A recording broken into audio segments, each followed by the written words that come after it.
The morning sun beat down hard on the dry earth, turning the horizon into a shimmering line of heat that danced and wavered like water. Jacob Harlow wiped the sweat from his brow with the back of his hand, leaving a streak of dirt across his weathered face.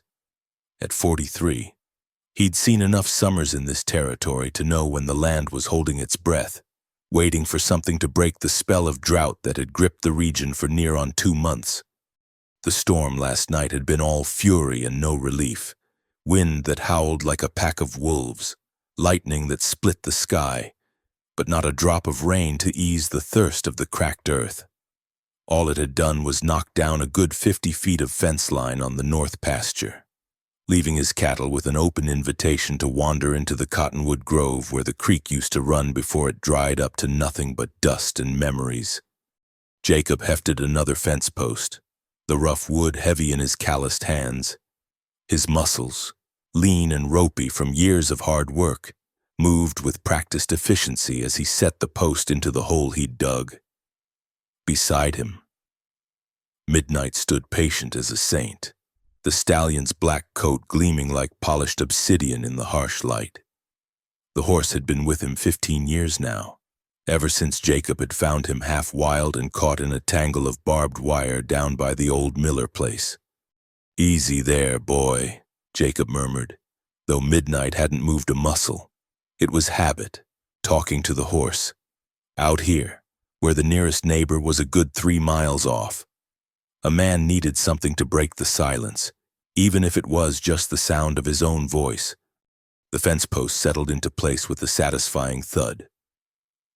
Jacob reached for his hammer, ready to drive it deeper, when Midnight's head snapped up, ears pinned flat against his skull. The horse's nostrils flared wide, testing the air, and a low rumble started deep in his chest, not quite a whinny, more like a warning. Jacob straightened slow, his hand moving instinctive to the Colt .45 holstered at his hip. In all the years they'd been together, he'd learned to trust Midnight's instincts better than his own.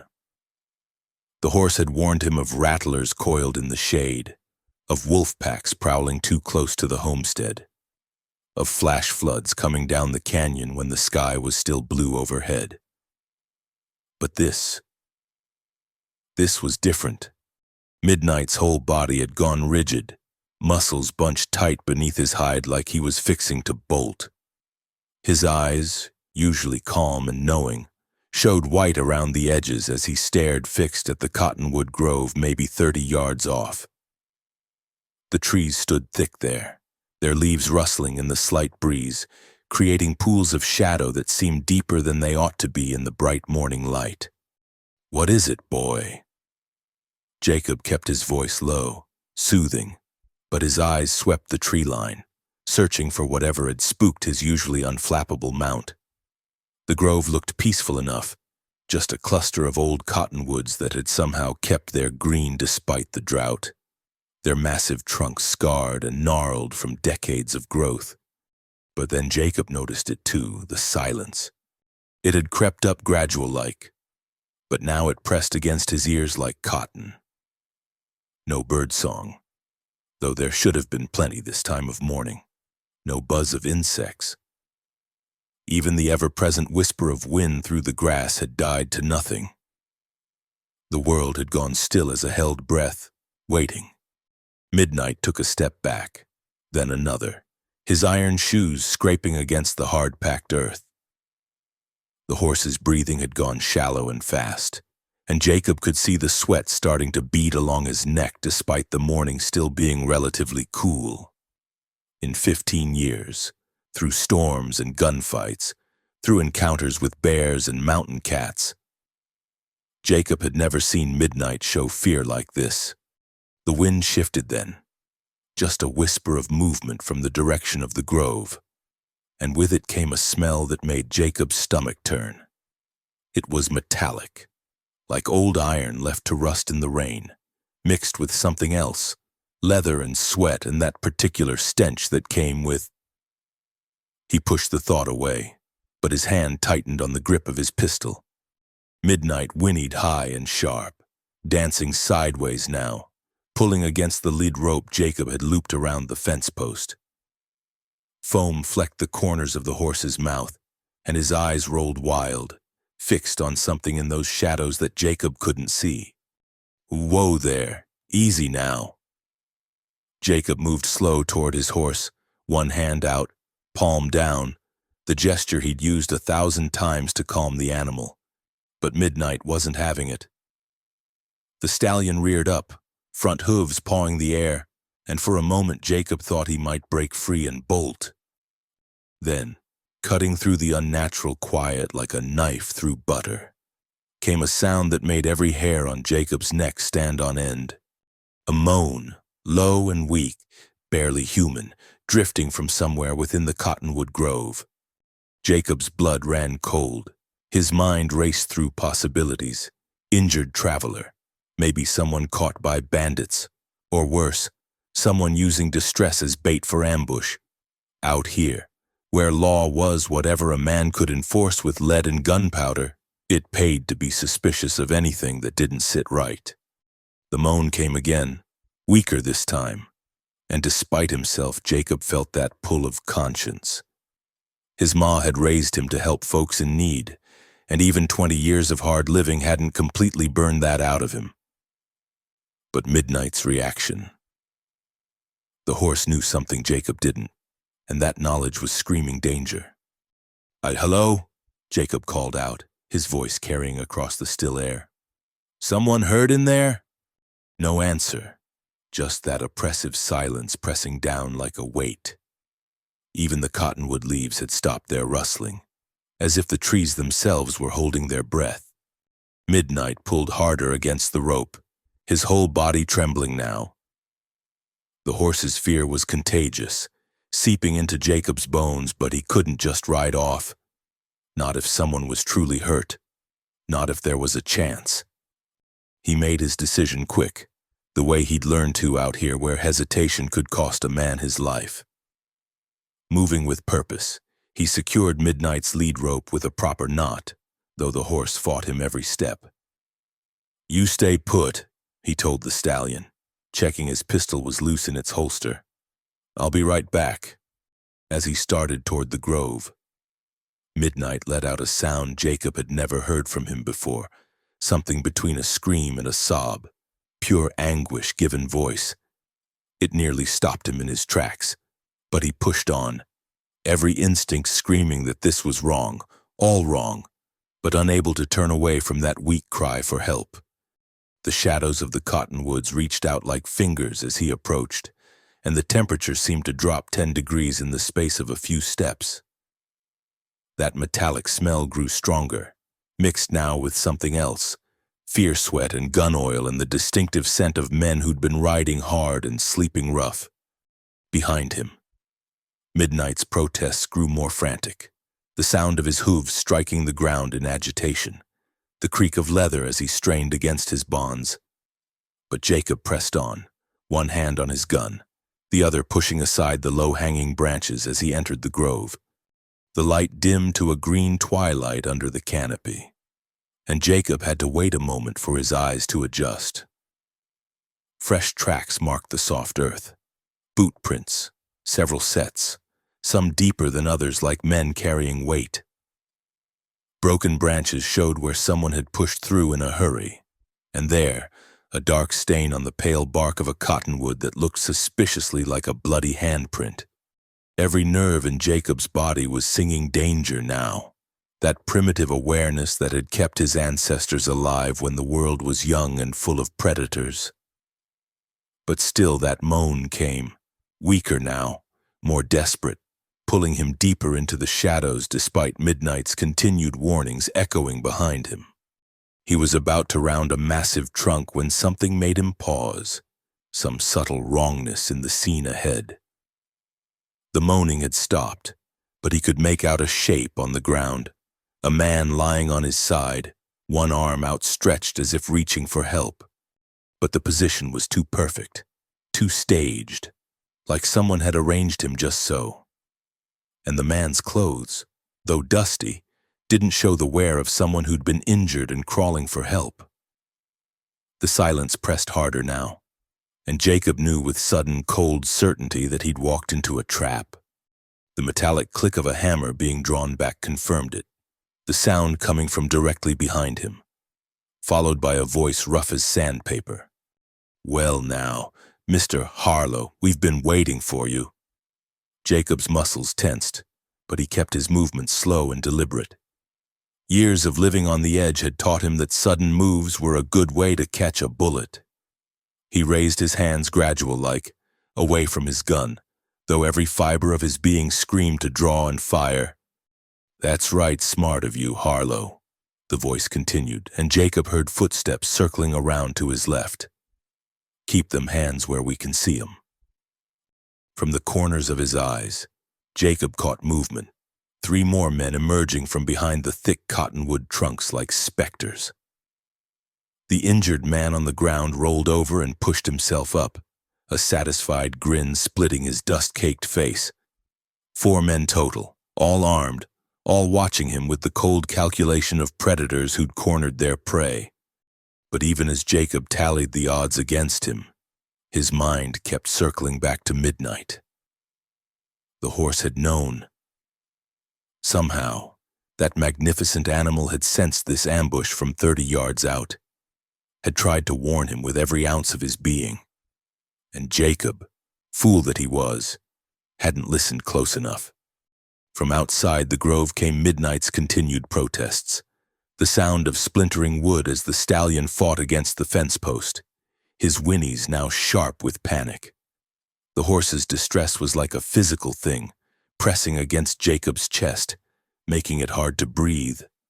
"Your horse seems mighty upset," observed the man who'd been playing possum.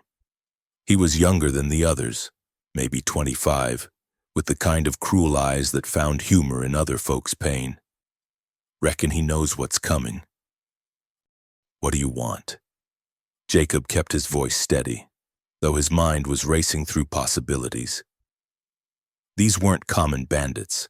Their weapons were too good, their positioning too professional. Ex-military, maybe, or hired guns working for someone with deep pockets. The leader, for that's clearly what he was, despite standing behind Jacob, chuckled low. "Now that's the question, ain't it? What do we want?" His footsteps came closer, and Jacob caught a whiff of tobacco and whiskey. "Tell me, Harlow, you ever stop to think how much gold you've been pulling out of that mine of yours?" So that was it, the gold. Jacob's little claim up in the hills wasn't much, barely enough to keep him comfortable, but in a territory where men killed for the price of a horse, even modest wealth painted a target on a man's back. "It's a played-out claim," Jacob said, which was mostly true. The vein had been getting thinner these past months, though he'd managed to stockpile a decent amount before it started to peter out. Barely worth the powder to blast it. Now. The leader's voice carried false disappointment. "No need to be modest. We know all about your monthly trips to the bank in Cedar Ridge. Know about that strongbox you keep hidden. Know about the big shipment you're planning to move next week." Jacob's blood chilled. That information. Only a handful of people knew those details. Someone had sold him out, and sold him out thorough. Outside, Midnight's cries grew more frantic. The sound of wood cracking grew louder, and Jacob heard the fence post give way with a sharp snap. For a moment, his heart leaped. If Midnight got free, if he ran for help. But these men had planned too well. "Dwight," the leader called to one of his men, "go put that animal down. Can't have him running off and causing trouble." "No."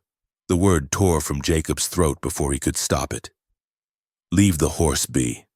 I'll tell you whatever you want to know." "Well now, that's more like it." The leader finally stepped into view, and Jacob got his first good look at the man who held his life in his hands. Tall and lean, with a scar running from his left ear to the corner of his mouth, giving him a permanent sneer. His clothes were trail-worn but quality, and the Remington at his hip had custom grips. Ivory, unless Jacob missed his guess. But it was the man's eyes that told the real story. Gray as winter sky and just as cold, with an intelligence that made him more dangerous than any common thug. This was a man who planned, who thought 3 steps ahead, who'd probably been watching Jacob for weeks to learn his patterns. "Name's Bennett," the scarred man said, as casual as if they were meeting at a church social. "Tom Bennett, these here are my associates." He gestured to the others, the young cruel-eyed one, a thick-set man with a broken nose, and a wiry fellow who kept fidgeting with his gun like he was itching to use it. "Now, about that gold." From outside came a tremendous crash, followed by the thunder of hooves. Midnight had broken free, but instead of running, Jacob heard the horse circling the grove, his hoofbeats creating a rhythm of barely controlled panic. The stallion was staying close, unwilling to abandon his master despite his terror. "Loyal animal," Bennett observed, his scarred face thoughtful. "Don't see that much anymore. Course, loyalty's a weakness out here, makes a man or a horse do foolish things." "The gold's not at the homestead," Jacob said, trying to buy time to think. "And the bank shipment's been delayed. Weather's been playing havoc with the schedules." Bennett's eyes narrowed. "Now see, that's interesting. 'Cause according to our information, that shipment's right on schedule. Due to leave your place Tuesday morning, bound for the Wells Fargo office in Denver." He took a step closer, and Jacob could see the calculation in those cold eyes. "Makes me wonder if you're being less than truthful, Mr. Harlow." The wind shifted again, stronger this time, and with it came a new smell that made Jacob's nose wrinkle. Death. Old death, maybe a few days gone, coming from deeper in the grove. His stomach turned as understanding dawned. "The Henderson place," he said, his voice rough. "Their wagon never made it to town last week." Bennett's scarred mouth twisted into something that might have been a smile. "The Hendersons were uncooperative.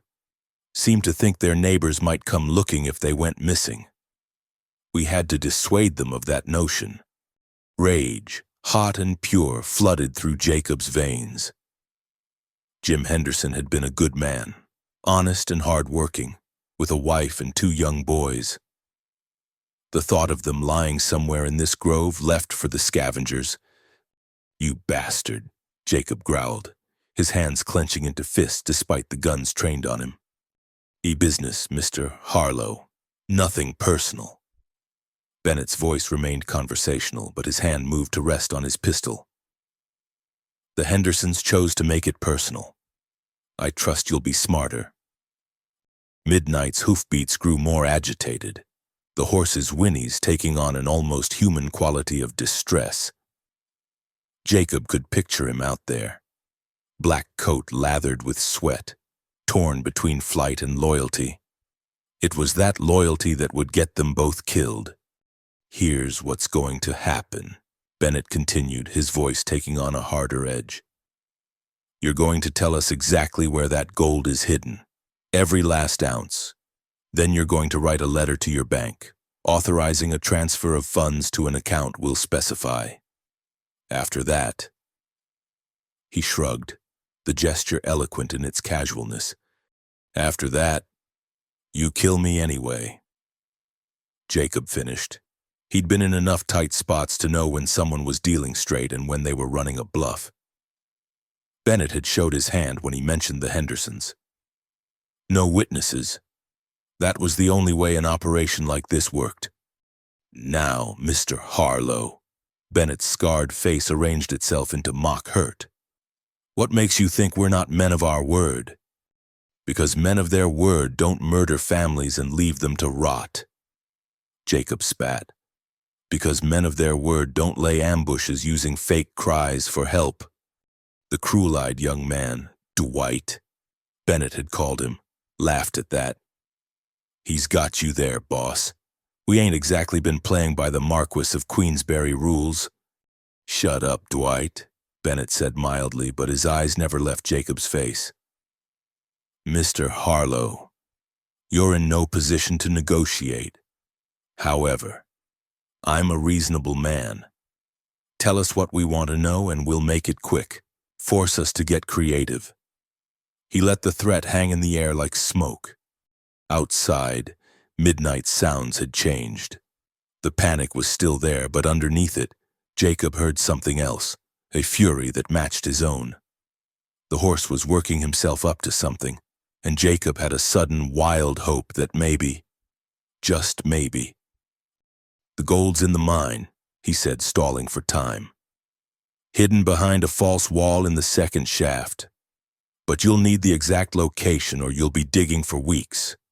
Bennett studied him for a long moment, those gray eyes searching for deception. And the combination to your safe? The one with the documents and cash reserves? How did they know about the safe? Jacob's mind raced through the possibilities, but he kept his face neutral. I'll need guarantees. Your word that...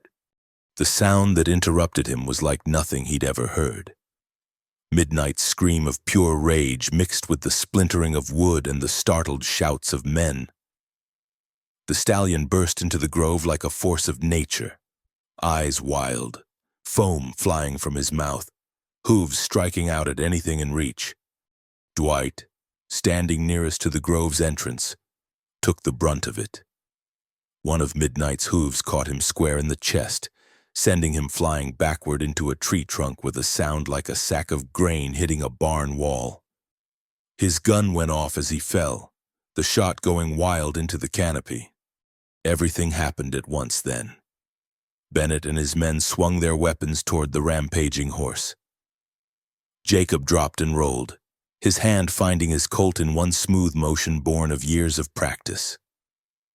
The grove exploded with gunfire, the sharp reports echoing off the trees. Midnight danced through the chaos like he was born to it, using the trees for cover, striking out with deadly precision when any of the outlaws got too close. The thick-set man with the broken nose tried to get a clear shot, only to have the stallion's teeth clamp down on his gun arm, tearing through flesh and fabric alike. Jacob came up firing, his first shot catching the wiry gunman's center mass. The man spun and dropped, his pistol clattering across the ground. Bennett, quicker than the others, had already found cover behind a massive cottonwood, returning fire with deadly accuracy. Bark exploded inches from Jacob's head as he dove behind his own tree. In the chaos, he could hear Midnight's continued assault, the horse's iron shoes ringing against stone and wood, the panicked curses of the outlaws trying to deal with 800 pounds of enraged horseflesh. "Fall back!" Bennett's voice cut through the gunfire. "Regroup outside the grove." But even as the scarred leader called for retreat, Jacob heard something else, something that made his heart leap with hope. Hoofbeats. Lots of them. Coming fast from the direction of town. Bennett heard it too. His scarred face twisted with fury as he realized what was happening.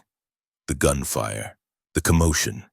It had carried further than he'd planned, and in a territory where folks looked out for their neighbors, where the sound of trouble brought men running.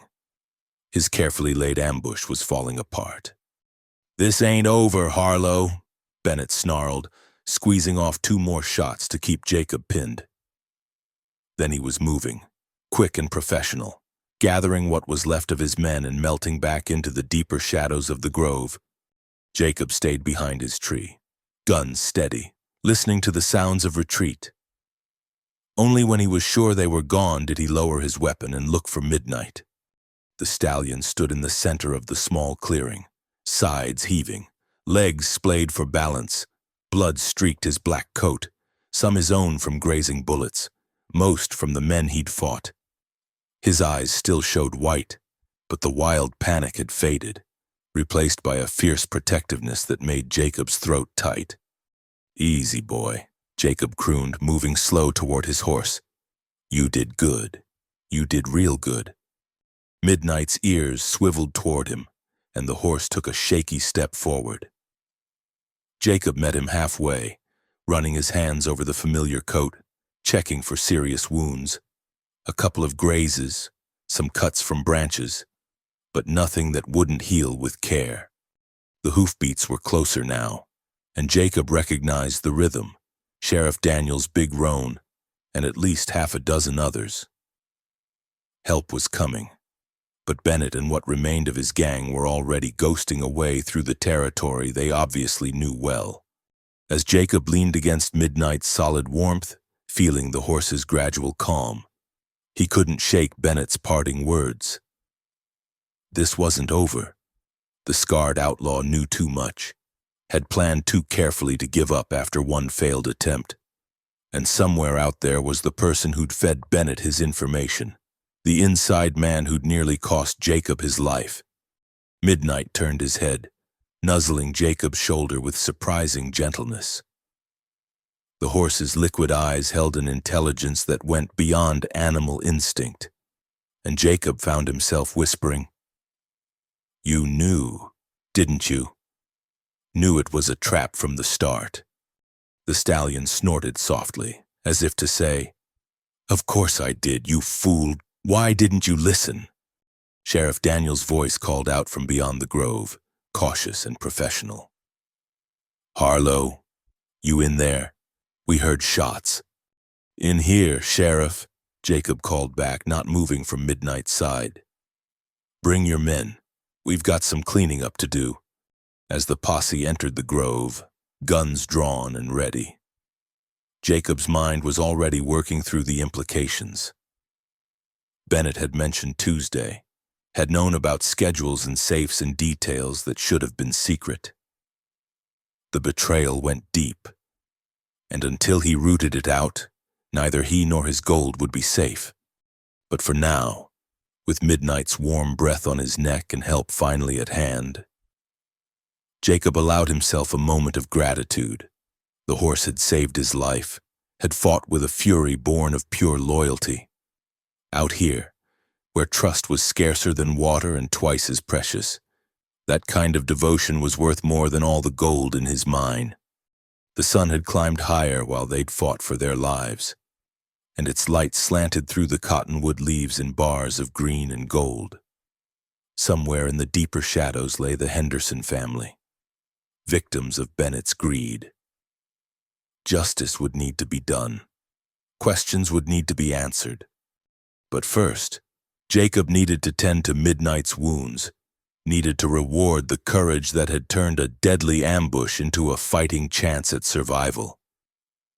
The horse had acted like nothing Jacob had ever seen, driven by instincts that went beyond training or experience. As Sheriff Daniels approached, his weathered face grim at the sight of bodies and blood, Jacob kept one hand on Midnight's neck, feeling the steady pulse of life beneath his palm. Whatever came next, Bennett's return, the search for the traitor, the fight to protect what was his, he wouldn't face it alone. He had Midnight, and in this hard land where loyalty was tested daily, that might just be enough.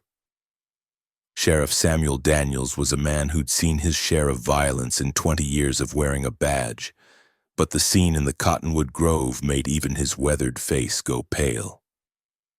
He stood silent for a long moment, taking in the bodies, the blood, the signs of ambush, before his sharp eyes settled on Jacob and the still trembling Midnight. "Jesus Christ, Harlow," he said finally, pushing his hat back to wipe sweat from his forehead. "What in the hell happened here?" Jacob kept his hand on Midnight's neck, feeling the horse gradually calm under his touch. Tom Bennett happened, him and 3 others. They were waiting for me.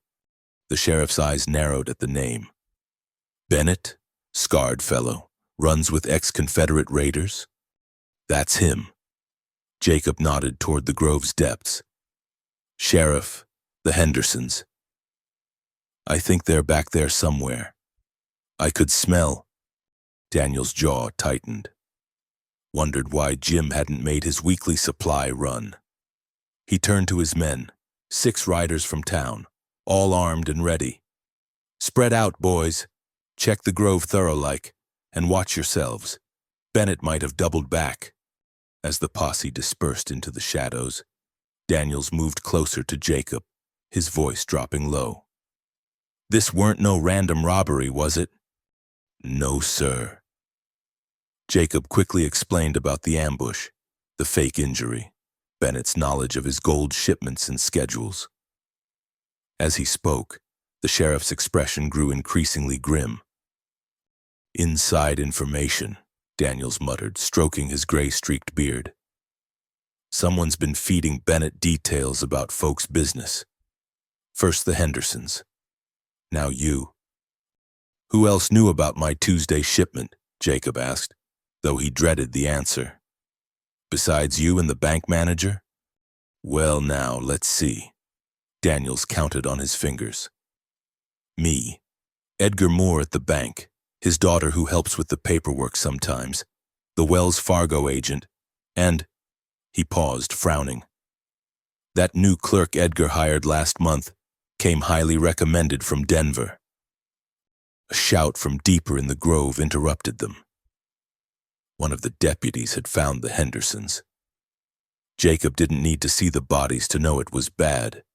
The man's face when he emerged from the shadows told the whole story. All of them? Daniels asked quietly. The deputy, a young man named Watson who looked like he might be sick, nodded. Even the boys. Been dead maybe 4, 5 days. Cold fury settled in Jacob's gut like a stone. Jim Henderson's boys had been 12 and 14. Good kids who helped their pa with the ranch and never caused trouble. The thought of Bennett and his men cutting them down. Midnight snorted and pawed the ground, picking up on his master's anger. Jacob forced himself to breathe steady, to think clear. Revenge would come, but first he needed to understand the full scope of what he was facing. Sheriff, he said, I need to get to the bank. If someone's feeding information to Bennett, they might be planning to hit other folks too. Daniels nodded grimly. Watson, you and Richard stay here. Document everything, then see about... Seeing to the Hendersons proper like. The rest of you boys were riding to town. And keep your eyes peeled.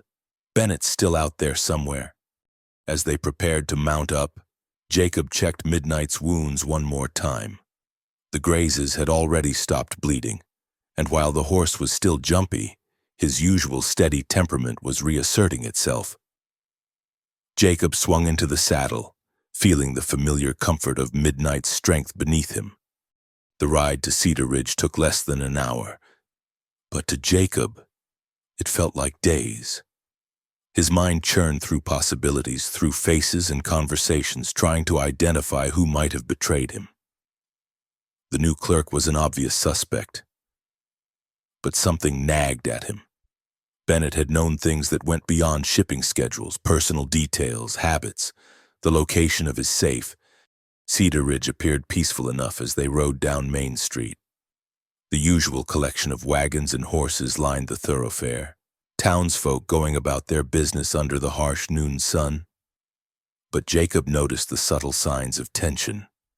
People watching from windows, hands staying close to weapons. The kind of wariness that came when word of trouble spread. The first bank of Cedar Ridge stood at the corner of Main and 2nd. A solid 2-story brick building that was meant to inspire confidence in its security. Edgar Moore had run it for 15 years, building a reputation for honest dealing and discretion that had made him the preferred banker for most of the county's successful ranchers and miners. As they dismounted, Jacob caught sight of a familiar figure through the bank's window, Eliza Moore, Edgar's daughter, bent over a ledger at one of the back desks. She was a handsome woman of 28, with auburn hair always pulled back in a practical bun and intelligent green eyes that missed little. Jacob had been calling on her these past few months, their courtship progressing slow but steady like everything else in his life. The thought that she might be in danger from Bennett's gang made his chest tight with a different kind of fear than he'd felt in the grove. He'd already lost too much to outlaws, his brother in a stage robbery 5 years back, friends scattered across the territory. He wouldn't lose Eliza too. "Mr. Harlow!" Edgar Moore himself emerged from his office as they entered, his round face creased with concern. "Sheriff Daniels, I heard there was some commotion out your way. Jacob." "More than commotion," Daniels said grimly. "The Henderson family's dead, and Jacob here barely escaped the same fate. We need to talk. Edgar, privately." The color drained from the banker's face. "Dear God, Jim and Margaret, the boys." "All of them?" Jacob confirmed, his voice rough. "Murdered by Tom Bennett and his gang." Eliza had risen from her desk, one hand pressed to her throat. "Bennett? But I thought he was operating down in New Mexico territory?" "Apparently he's expanded his operations," Daniels said. "Edgar, we need to discuss everyone who's had access to shipment schedules and client information. Bennett knew things he shouldn't have known." Of course," Edgar ushered them toward his office, then paused. "Eliza, perhaps you should—" "I should stay," she interrupted, her green eyes flashing with determination. "If there's danger, I need to know about it. Besides, I handle half the paperwork here. If someone's been accessing information, I might have noticed something." Jacob felt a surge of admiration for her courage, mixed with fear for her safety. Eliza's right.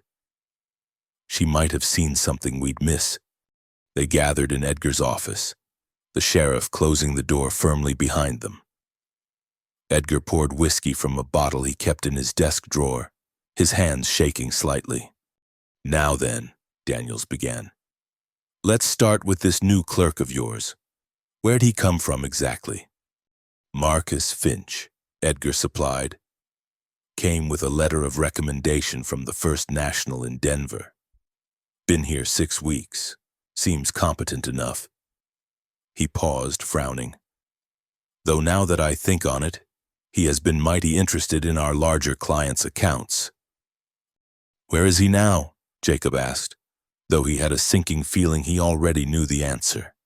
Edgar checked his pocket watch. "Should have been here an hour ago. It's not like him to be late without sending word." The pieces were falling into place, but something still bothered Jacob. He looked at Eliza, who was watching him with those sharp green eyes. "You've been helping with the Henderson account, haven't you? And mine?" She nodded. "Father's been teaching me the business.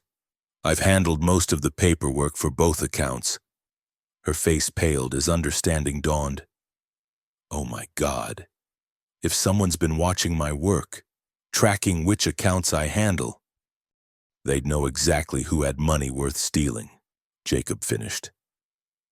The thought of Eliza being watched, possibly followed, made his gun hand itch. "We need to find this Finch character," Daniels declared. "Edgar, I'll need his address, description, everything you've got." As Edgar bustled to gather the information, Eliza moved closer to Jacob. He could smell her lavender water, see the worry in her eyes. "You could have been killed," she said softly. "When I think what might have happened." "But it didn't," Jacob assured her. "Thanks to Midnight. That horse knew something was wrong from 30 yards out. If I'd listened to him sooner." "The Hendersons didn't have a Midnight," she said, tears gathering in her eyes. "Those poor boys. I used to give them peppermints when they came in with their father." Jacob wanted to comfort her, to pull her close, but propriety and the presence of others held him back. Instead, he said, "We'll get Bennett, him and whoever's been helping him. I promise you that." Sheriff Daniels was examining a map on Edgar's wall, marking locations. "If Bennett's got inside information on the wealthy folks in the county, he might not stop with the Hendersons and Jacob. We need to warn—" He was interrupted by the bank's front door slamming open. Deputy Watson burst in, breathless from hard riding. Sheriff, we found another body in the grove, hidden better than the others. Who? Daniels demanded. He can't say for certain. Faces. Well, it ain't pretty, but he's wearing city clothes, fancy vest, good boots. Been dead about the same time as the Hendersons. Edgar and Eliza exchanged shocked looks. Marcus? Edgar breathed. But that doesn't make sense. If he was working with Bennett. Maybe he wasn't, Jacob said slowly, the final pieces clicking into place. Maybe the real Marcus Finch never made it here from Denver. Bennett could have intercepted him, taken his place. Which means the man we've been calling Marcus Finch for 6 weeks is actually one of Bennett's gang. Daniels finished. Christ almighty. He's been sitting right here in the bank, going through records, learning everyone's business. The combination to my safe, Jacob said, understanding flooding through him. I gave it to Edgar last month when I updated my will. It would have been in the files that that whoever he really is could access. Eliza gasped. The Hendersons' travel schedule was in their loan documents. They listed their regular trips to buy supplies when the ranch would be empty. She pressed her hands to her face.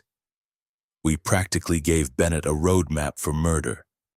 This isn't your fault, Jacob said firmly. Bennett's the killer, him and his gang. You couldn't have known. Jacob's right, Daniels added. But now we need to think. If Bennett's man has been here 6 weeks, he's got information on every substantial account in the bank, every rancher, every merchant, every miner who's made a deposit. The Weatherby Ranch, Eliza said suddenly. Old Tom Weatherby sold his herd last week. He's got $8,000 in cash sitting in his safe, waiting to transfer to his son in California. And the Jeffersons just brought in their gold from 3 months of placering. And they all trust the bank to keep their business private. Edgar finished heavily. Dear God, what have I done? I've exposed every one of my clients to these vultures. What's done is done, Daniel said practically. What matters now is warning folks and catching Bennett before he can use what he's learned. Watson, ride out to the Weatherby place fast as you can. Tell Tom to fort up and trust no one. Richards, you take the Jefferson claim. As the deputies scattered to spread warnings, Jacob found himself studying the bank's interior with new eyes. For 6 weeks, one of Bennett's men had walked these floors, smiled at customers, handled their private documents.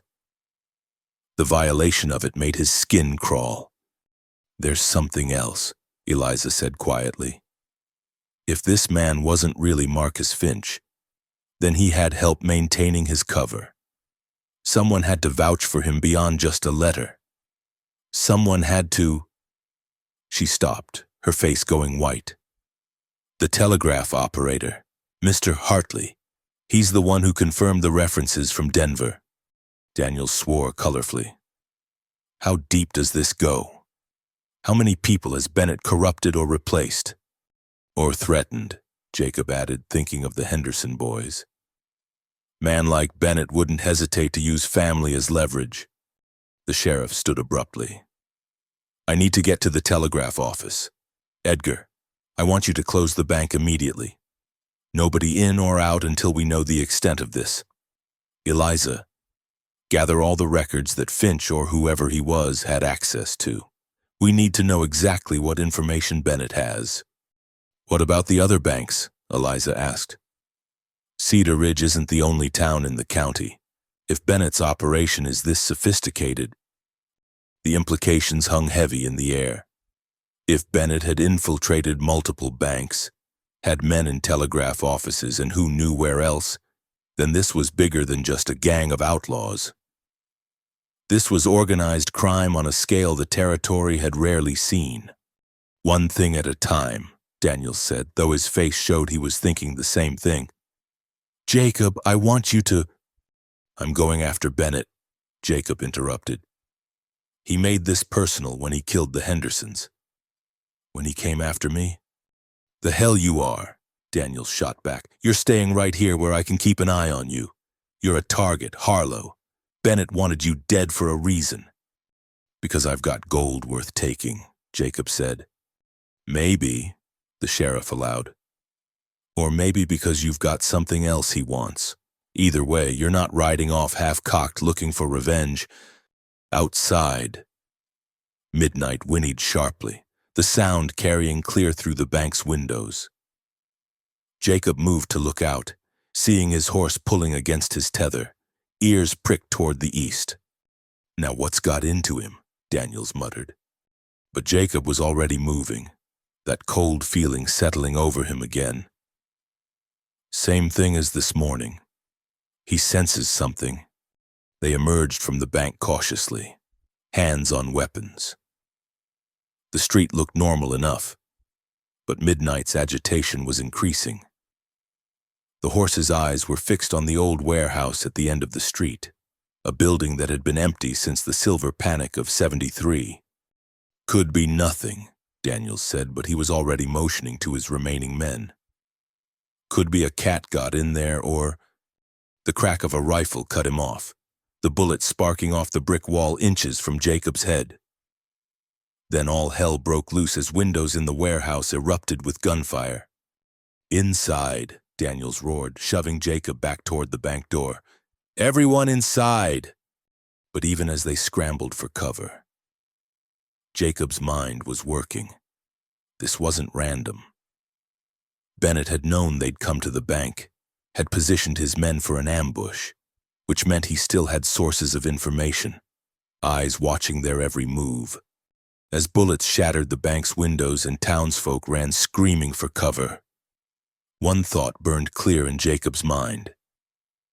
Bennett wasn't just after gold anymore. This had become something else.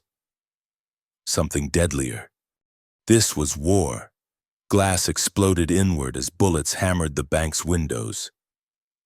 Jacob hit the floor hard, pulling Eliza down with him as lead whistled overhead.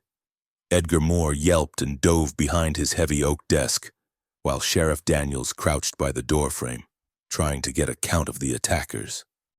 How many? Jacob called out, already checking his Colt's cylinder. 6, maybe 7 in the warehouse, Daniels replied, wincing as another volley shattered what remained of the front windows. But there could be more. This is too well coordinated. From outside came the sound of running feet and panicked shouts as townsfolk scrambled for cover. The general store across the street took several stray rounds, and Jacob heard Mrs. Patterson screaming about her ruined window display. They're trying to pin us down, Jacob said, his mind racing. Keep us trapped while they... While they what? Eliza asked, her face pale but determined. She'd drawn a small .32 caliber pocket pistol from somewhere in her skirts, handling it with surprising competence. While they move on their real target, Jacob finished. A sick certainty filled him. This isn't about killing us. It's a diversion. Daniels caught on immediately. The Weatherby Ranch, $8,000 in cash, if Bennett knows about it. My deputies are already heading there, the sheriff said, but doubt colored his voice. 2 men against Bennett's gang wouldn't be nearly enough. Another fusillade of shots peppered the bank, keeping them pinned. But then Jacob heard something else, Midnight's fierce whinny, followed by the sound of splintering wood. Through the shattered window, he caught a glimpse of his stallion breaking free from the hitching post again. But this time the horse didn't charge toward danger. Instead, Midnight wheeled and galloped down Main Street, heading east toward the edge of town. Where's he going? Edgar asked, peering cautiously over his desk. Jacob knew. The same instinct that had warned the horse about the ambush in the grove was driving him now. He's heading home, to the ranch. Understanding hit like a sledgehammer. They're not after Weatherby's money. They're after my gold. The shootout here is to keep the law busy while they clean out my place. But you said the gold was in the mine, Daniels protested. I lied, Jacob admitted. It's in the root cellar under the barn. Thought I was being clever, keeping it close. He cursed himself for a fool. Somehow, Bennett had seen through his deception. We need to get out of here, Eliza said urgently. If they're just keeping us pinned down, they won't expect us to rush them. Miss Moore, that's... Daniels began, but she cut him off. That's our best chance. They're counting on us staying put like scared rabbits. But if we charge the warehouse, catch them off guard. Jacob studied her with new respect. The woman he'd been courting had steel in her spine. She's right, Sheriff. We sit here. We're playing Bennett's game. Daniels looked like he wanted to argue, but another barrage of gunfire decided him. All right, but we do this smart. Edgar, you still keep that scattergun under the counter? The banker nodded, scrambling on hands and knees to retrieve a mean-looking double-barrel 12-gauge. Haven't fired it in years, but it's loaded. Good enough. Daniels quickly sketched out a plan. Jacob and I go out the front, draw their fire. Edgar, you slip out the back, circle around to the side door of the warehouse. That shotgun will clear a room right quick. Miss Moore, you... I'm going with Jacob, she said firmly. Someone needs to watch his back. Eliza, no, Jacob protested. This isn't... Isn't what? Woman's work? Her green eyes flashed dangerously. Tom Bennett murdered a family. He's trying to rob the man I... She stopped, color rising in her cheeks. The man I care about, and I'm not sitting this out. There was no time to argue further. The gunfire from the warehouse had slackened, which meant Bennett's men were either running low on ammunition or preparing something worse. On three, Daniels said, checking his rifle. 1, 2. They burst from the bank like avenging angels. Jacob went left, Daniels right, both firing as they ran. The sudden assault caught the ambushers off guard. Jacob saw a figure in an upper window jerk back. Whether hit or just surprised, he couldn't tell. Eliza was right behind him, her little pistol barking sharply. She moved with surprising grace, using overturned water troughs and barrels for cover. Jacob felt a fierce pride mixed with terror for her safety. Return fire came quickly, but it was scattered, panicked. These men had expected to shoot fish in a barrel, not face a counterattack. Jacob made it to the corner of the mercantile, pressing his back against the rough wood siding. Eliza crouched beside him, breathing hard, but steady. You're full of surprises, he told her. My father insisted I learn to shoot after the stage robberies started, she replied, expertly reloading her pistol. Said a woman in the banking business needed to protect herself. From the other side of the street, Daniel's rifle boomed steadily, keeping the warehouse defenders' heads down. Then came the distinctive roar of a shotgun. Edgar had made it to the side door. The tide turned quickly after that. Caught between 3 directions of fire, Bennett's men began falling back. Jacob saw 2 figures slip out the warehouse's rear, heading for horses tied in the alley. They're running, someone shouted, Deputy Watson returning from his ride to warn the Weatherbys. But Jacob's mind was already elsewhere. If this was a diversion, then Bennett himself was at Jacob's ranch right now, loading up his gold, and Midnight, loyal, brave Midnight, was heading straight into danger. I need a horse, he said urgently. Take mine, Watson offered, but Daniels grabbed Jacob's arm.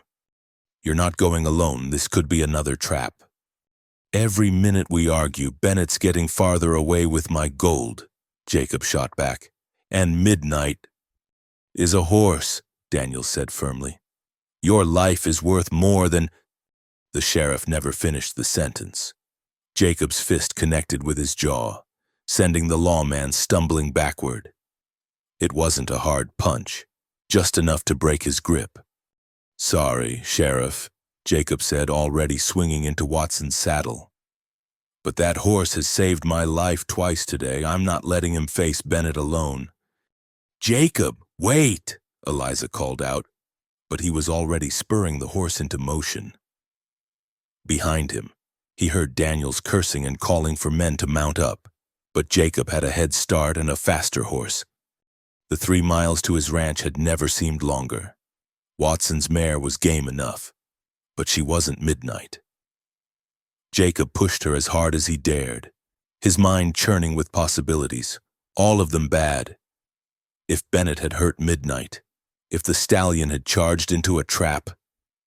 He smelled the smoke before he saw it. Black clouds rose from the direction of his ranch, and Jacob's heart sank. Fire was every rancher's nightmare, especially in drought conditions. If Bennett had torched his buildings. He crested the last rise and pulled up short, his worst fears confirmed. The barn was fully engulfed, flames leaping 30 feet into the air. The house was starting to catch, fire spreading from the kitchen wing, and there, in the yard between the buildings, stood Tom Bennett with 3 men, loading heavy bags onto a wagon. His gold, his life's work. Everything he'd scraped and saved and bled for, being stolen by murderers while his home burned around them. But where was Midnight? A familiar whinny answered his question. The stallion burst from behind the burning barn, and Jacob's breath caught. The horse was magnificent in his fury, mane and tail streaming, muscles bunched with power. But he was also trapped. Bennett's men had strung ropes across the yard, creating barriers that kept the horse from charging directly at them. One of the outlaws raised a rifle, drawing a bead on Midnight. The range was too far for Jacob's pistol, but he didn't hesitate. Yanking Watson's Winchester from its scabbard, he fired from the saddle. The shot went wide, but it served its purpose. The rifleman spun toward this new threat, giving Midnight time to wheel away. Her Harlow, Bennett's scarred face split in a grin that held no humor. Right on schedule, boys. Seems we got ourselves a bonus. Jacob dismounted, keeping the rifle trained on Bennett as he advanced. Let the horse go, Bennett. Your fight's with me. Now why would I do that? Bennett asked conversationally. That animal's caused me considerable trouble. Cost me good men. Figure I'll put him down slow. Let you watch. Cold rage filled Jacob's veins. You touch that horse, and I'll kill you inches at a time. Bennett laughed. You're outnumbered 4-1. Harlow and my boys are crack shots. But tell you what, I'm a sporting man. You want to save your horse? Drop that rifle and face me fair. Just you and me. It was a trap, obviously. Bennett wouldn't fight fair any more than a rattlesnake would. But Jacob could see Midnight from the corner of his eye, the stallion bleeding from several cuts, favoring his left foreleg. The horse was running out of room, out of strength. Your word, Jacob said, and whatever happens between us, your men let the horse go. You have it, Bennett replied easily, too easily. But there was no choice. Jacob laid the Winchester carefully on the ground, keeping his hands visible. All right, just you and me. Bennett handed his rifle to one of his men, but Jacob noticed he kept his pistols. You know, Harlow, this whole thing could have been avoided. All you had to do was die quiet-like in that grove. But no, you had to make it complicated. They circled each other warily, boots crunching on the dry earth. The heat from the burning barn washed over them in waves, and Jacob could hear the structure starting to collapse. The Hendersons didn't make it complicated, Jacob said. You killed them anyway. Bennett shrugged. They saw our faces and couldn't have that, but you... His scarred mouth twisted. You were supposed to be different, educated man, smart enough to know when he's beat. Instead, you got lucky with that devil horse, and now here we are. Here we are. Jacob agreed, watching Bennett's hands. The man was fast, he could tell. Those custom grips on his Remington weren't just for show. "Tell me something, Harlow," Bennett continued, still circling. "That pretty banker's daughter, she know you're sweet on her. Bet she'd pay well to get you back in one piece." The mention of Eliza made Jacob's jaw clench. "Leave her out of this." "Oh, I don't think so. See, after I'm done with you, I might pay her a visit. Explain how you died trying to be a hero. Comfort her in her grief. Woman like that needs a strong man to lean on." Jacob knew Bennett was baiting him, trying to make him angry, make him stupid. But knowing didn't stop the rage from building. "You won't get within a mile of her." "No, who's going to stop me? You?" Bennett's hand moved, fast as a striking snake. But Jacob was already moving. He'd seen the tell, the slight shift in Bennett's shoulders, the way his eyes flicked to his holster. Jacob's draw was smooth, practiced, the Colt coming up in a perfect arc. 2 shots cracked almost as one. Jacob felt the wind of Bennett's bullet pass his ear. His own shot took the outlaw leader center mass, spinning him half around. Bennett's scarred face showed surprise more than pain as he struggled to raise his gun for a second shot. Jacob didn't give him the chance. His second bullet caught Bennett in the chest, dropping him to his knees. The Remington fell from nerveless fingers as Bennett pressed a hand to the spreading red stain on his shirt. You're faster than you look," Bennett wheezed, blood bubbling on his lips. "He had a good teacher," Jacob replied, keeping his gun trained on the dying man. "My brother. Before outlaws like you killed him?" Bennett tried to laugh, but it came out as a wet cough. "Always. Always someone's brother, someone's father. That's the joke. Harlow, we're all someone's family. The difference is some of us don't go around murdering children," Jacob said coldly. Bennett's eyes were glazing, but he managed one last sneer. "You think you've won? This was bigger than just me. The man who hired us, he won't stop. You're already dead, Harlow. You just don't know it yet." With that, Tom Bennett pitched forward onto his face and moved no more. For a moment, everything was still except for the roar of the flames. Then Bennett's men remembered they were armed and outnumbered Jacob 3-1. Guns started coming up, and Jacob knew he couldn't beat all of them. But he didn't have to. Midnight, seeing his chance, charged through the gap Bennett's death had created. The stallion hit the nearest outlaw like a battering ram, sending him flying. Jacob dove and rolled, coming up firing. His shots took the second man in the shoulder, spinning him around. The third outlaw, smarter than his companions, was already running for his horse. Jacob let him go. There'd been enough killing for one day. Jacob!" He turned to see Sheriff Daniels and half a dozen riders thundering into the yard. Eliza was with them, her hair coming loose from its bun, her face flushed with hard riding. The relief in her eyes when she saw him standing made his heart skip. "Took you long enough," Jacob called out, trying for casual and not quite managing it. "Would have been here sooner if someone hadn't sucker punched me," Daniels replied, dismounting stiffly.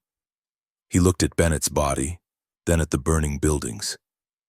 "Christ, Jacob, you're home." "He can be rebuilt," Jacob said firmly. He moved to Midnight, running his hands over the stallion's injuries. Nothing too serious, thank God. The horse leaned into his touch, blowing softly through his nostrils as if to say, "We showed them, didn't we?" "The gold?" Daniels asked. Jacob gestured to the wagon. "Looks like they got most of it loaded before I arrived." Bennett was thorough. I'll give him that. "We'll get it back to town. Keep it safe until—" Daniels broke off, studying Jacob's face. "What did he say to you? At the end?" "He said this was bigger than just him. that someone hired him. Jacob met the sheriff's eyes. "This isn't over?" Eliza had dismounted and approached them, her face smudged with dust but her back straight. "Then we'll face whatever comes next, together." The word hung in the air between them, full of promise and possibility. Jacob felt something ease in his chest, a knot he hadn't realized was there. "Together," he agreed, reaching out to take her hand. Her fingers were strong and sure in his. Midnight snorted and bumped Jacob's shoulder with his nose, as if to remind him who the real hero of the day was. Jacob laughed, the sound rusty but genuine. "You too, you jealous old fool. Couldn't do any of this without you." As the fire crew from town arrived to battle the flames, as Bennett's surviving men were rounded up and arrested, as the gold was secured and statements were taken, Jacob kept one hand on Midnight's neck and the other holding Eliza's. Bennett was dead, but his dying words echoed. Someone had hired him, someone with money and influence and a grudge against Jacob specifically. The mystery of the inside man at the bank remained unsolved, and somewhere out there, other Tom Bennetts were waiting, other vultures circling. But for now, Jacob was alive. Midnight was safe. Eliza was by his side, and sometimes in a land where death came easy and life was hard, that was victory enough. The barn collapsed in a shower of sparks that rose into the darkening sky like fireflies. Jacob watched his old life burn and felt, strangely, like a weight had been lifted. He'd rebuild, stronger and better. He had his horse, he had his gold, and he had the promise of a future with a woman brave enough to charge into gunfire for him. Bennett had been wrong. Jacob Harlow wasn't dead. He was just getting started. The morning after the fire found Jacob sleeping in the barn at Doc Pritchard's veterinary clinic, stretched out on a hay bale next to Midnight's stall. He'd refused Eliza's offer of a room at the hotel, unwilling to leave the injured stallion alone. The horse had taken more damage than initially apparent. Deep cuts on his legs from the ropes, burns on his flanks from flying embers, and a worrying swelling in his left foreleg. "He'll heal," Doc Pritchard had assured him the night before. "But it'll take time. That horse pushed himself past all natural limits yesterday." Now, as pale dawn light filtered through the barn windows, Jacob woke to find Midnight watching him with those intelligent dark eyes. The stallion nickered softly, and Jacob rose stiffly to stroke his neck. "We made it through another one, old friend," he murmured. "Though I'm starting to wonder if our luck's about to run out." "I don't say that." Jacob turned to find Eliza in the doorway, carrying a basket that smelled of fresh biscuits and coffee. She'd changed from yesterday's torn and powder-stained dress into a practical riding skirt and blouse, but there were dark circles under her eyes that suggested she'd slept about as well as he had. "I thought you might be hungry," she said, setting the basket on a barrel. "And we need to talk." Something in her tone made Jacob's stomach tighten. "What's happened?" "Sheriff Daniels has been questioning Bennett's men all night. The one with the shoulder wound. Pike, his name is. He's been singing like a canary to avoid the noose." She poured coffee into 2 tin cups, her hands steady despite the gravity in her voice. "Jacob, this is worse than we thought." He accepted the coffee gratefully, its warmth chasing away the morning chill. "Tell me."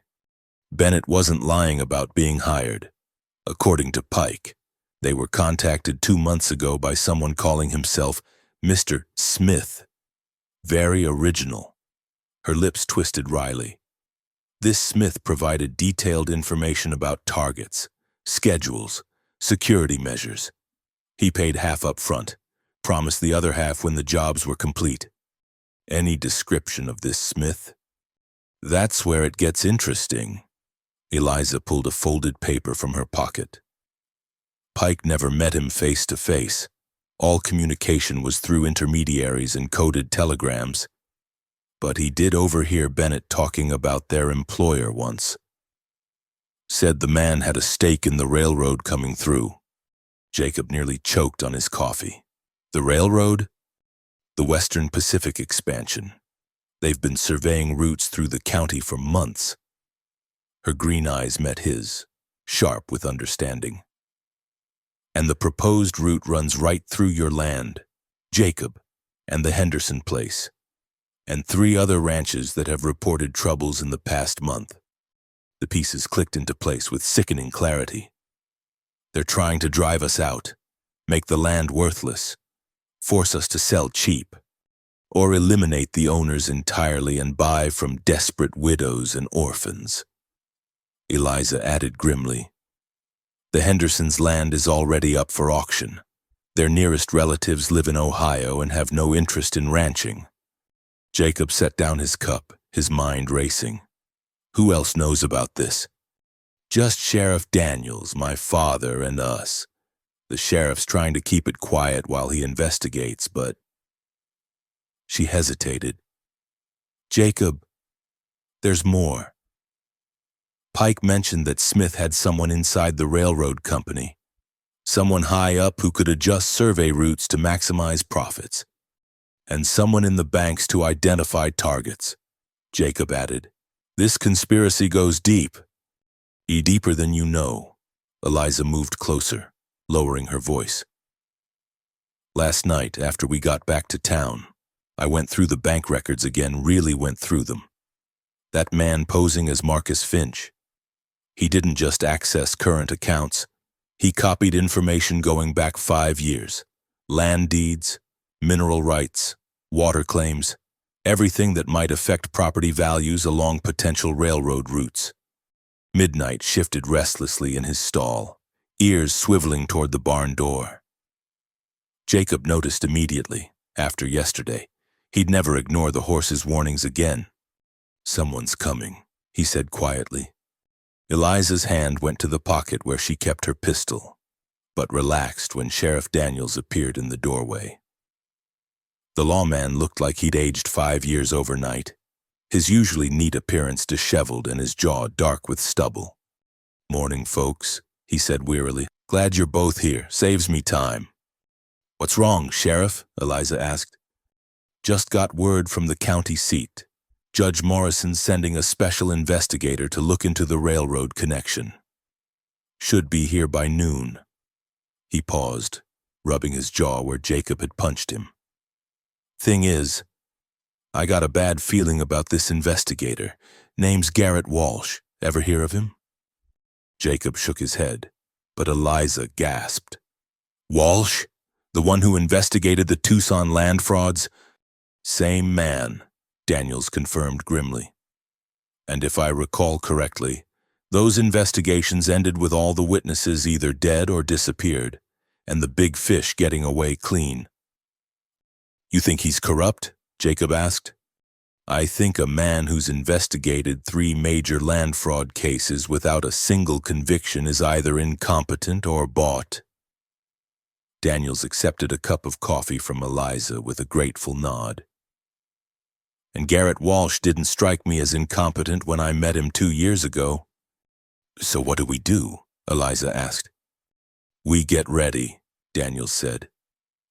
Jacob, I want you to write down everything you remember about Bennett's operation. Every name, every detail. Miss Moore, I need you to make copies of all those bank records you found. Hide the originals somewhere safe. You're expecting trouble, Jacob observed. I'm expecting this investigator to try to bury the whole thing. Make it all Bennett's doing. Case closed. Everyone moves on. The sheriff's expression hardened. But we know better. Someone ordered the Henderson family murdered. Someone's trying to steal land for the railroad. And I'll be damned if I let them get away with it. Midnight whinnied sharply, his head high and ears pinned back. This time, all 3 humans reacted instantly, hands going to weapons. How many ways out of this barn? Daniels asked quietly. A front door, back door, and the hayloft, Jacob replied, already moving to peer through a crack in the wall. I see 2 men by the front. Don't recognize them. 3 more at the back, Eliza reported from her position. They're trying to look casual, but they're all armed. Daniels cursed under his breath. Too early for Walsh to be here. These must be Smith's men, trying to clean up loose ends before the investigator arrives. Pike, Jacob realized. He talked. They know he talked. And they know we know too much. The sheriff checked his rifle. All right, we need... He was cut off by a voice from outside, smooth and cultured with just a hint of Eastern accent. Sheriff Daniels?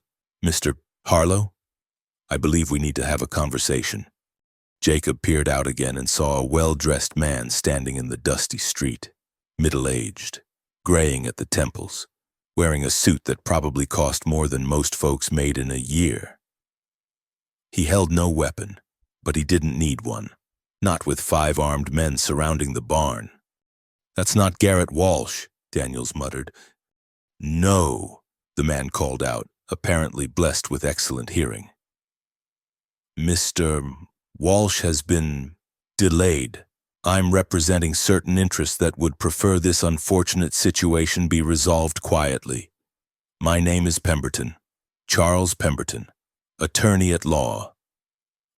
He never heard of you, Daniels called back. I practice in San Francisco, primarily corporate law, railroads, specifically. Pemberton adjusted his gold watch chain with prissy precision. I'm here to make you all a very generous offer. Not interested, Jacob shouted. You haven't heard the terms yet. Mr. Harlow, your land, what's left of it after yesterday's fire, I'm prepared to offer you 10 times its assessed value. Cash. Today, all you have to do is sign some papers and leave the county. What about the Hendersons? Eliza demanded. What about justice for them? Pemberton's expression didn't change. The Henderson matter was a tragedy. Bandits, I'm told. These territories can be so dangerous, but dwelling on the past helps no one. Think of the future. Miss Moore, your father's bank could benefit greatly from railroad business, new investments, new opportunities. New murders, you mean? She shot back. A sigh from Pemberton.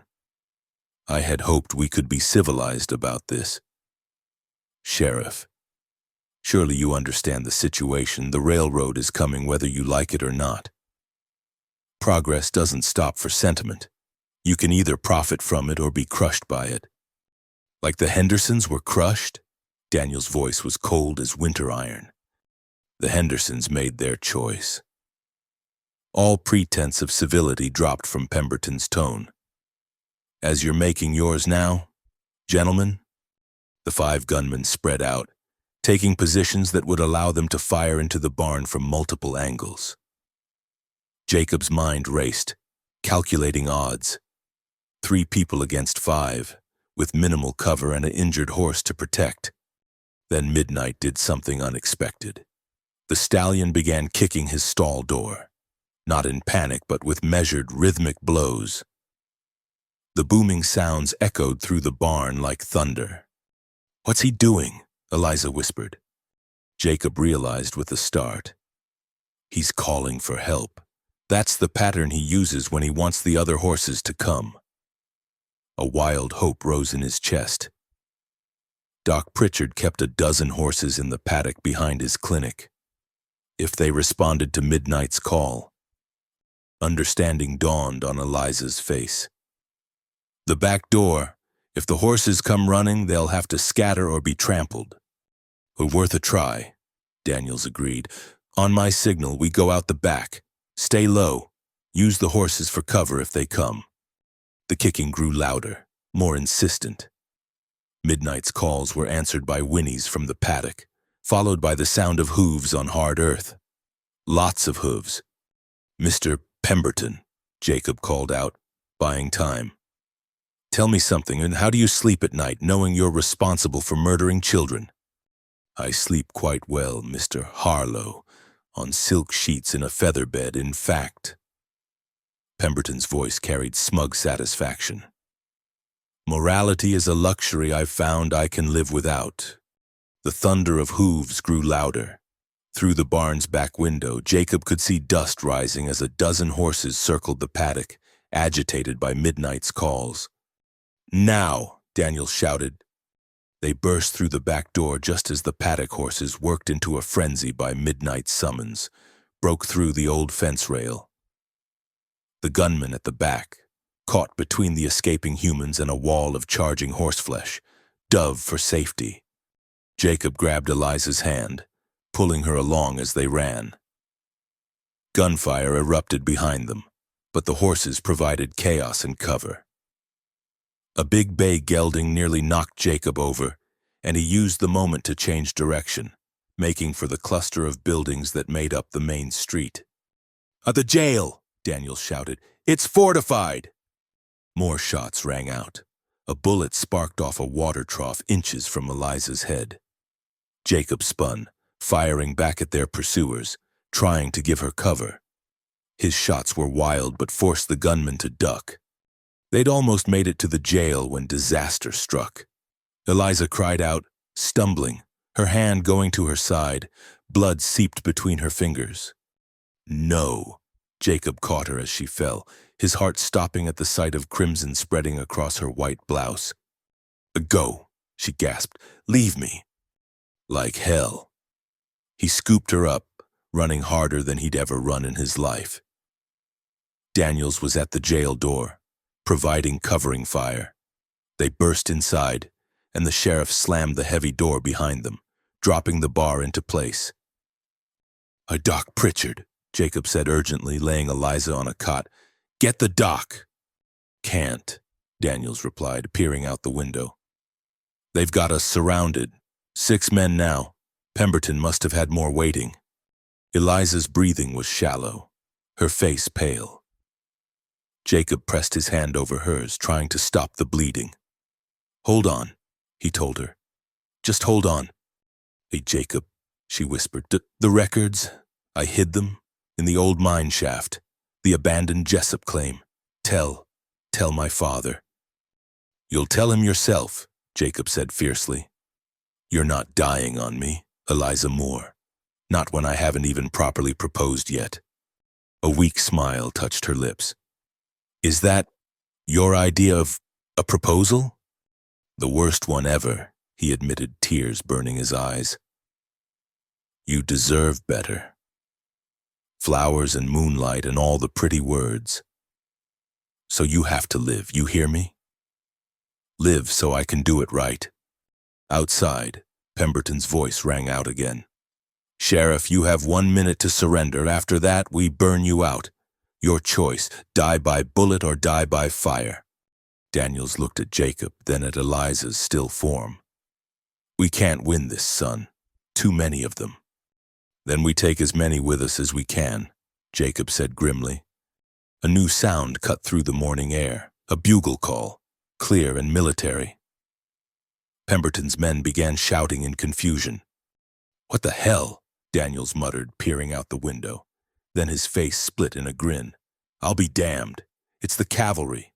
Actual U.S. cavalry." Through the window, Jacob could see blue uniforms spreading through the town.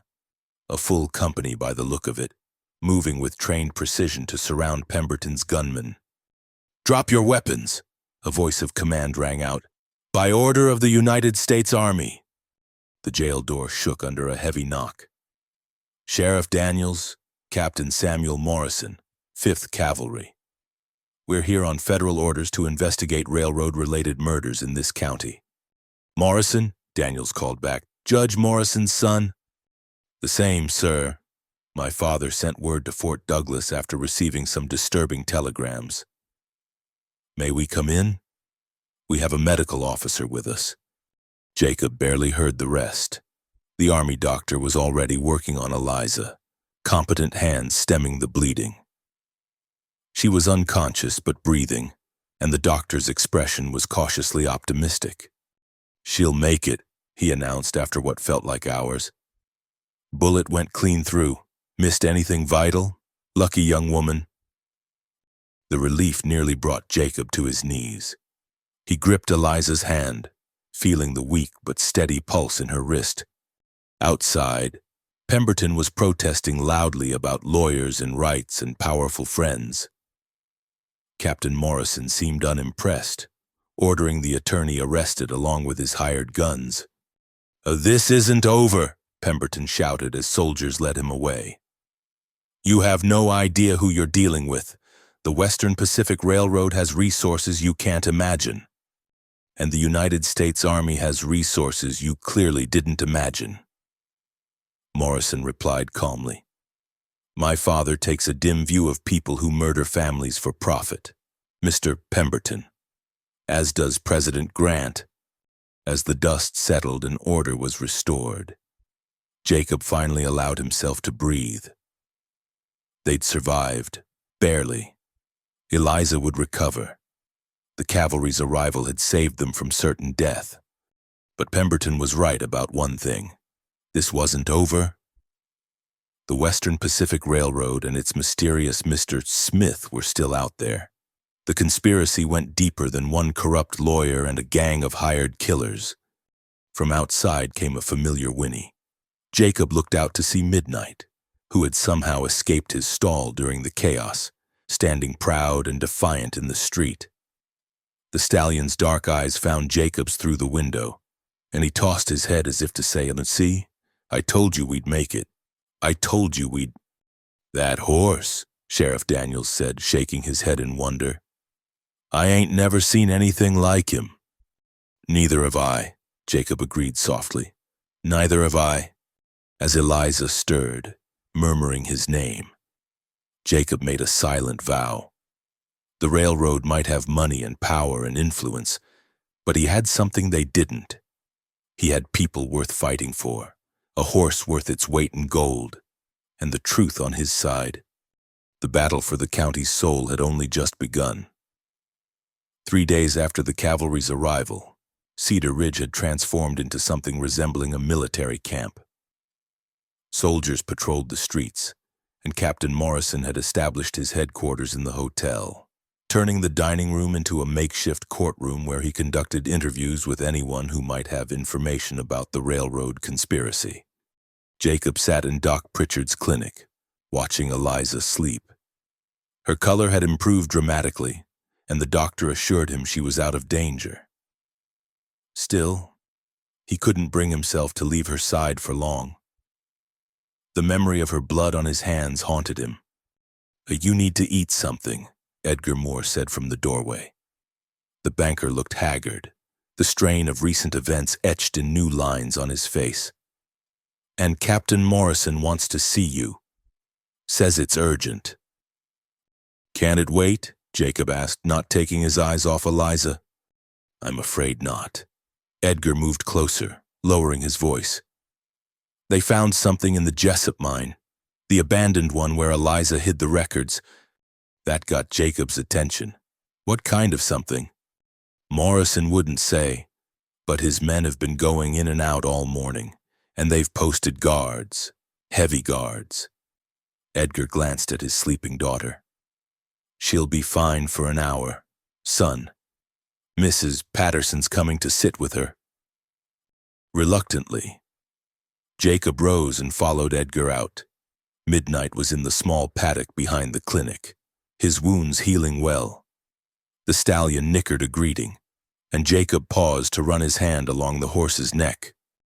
"Keep an eye on things, boy," he murmured. "Something doesn't feel right." The hotel was bustling with activity. Soldiers, townspeople, and several men in city suits that Jacob didn't recognize.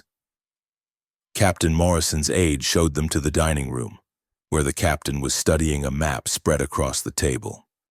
"Mr. Harlow, thank you for coming." Morrison was young for a captain, maybe 30, with his father's sharp intelligence in his eyes.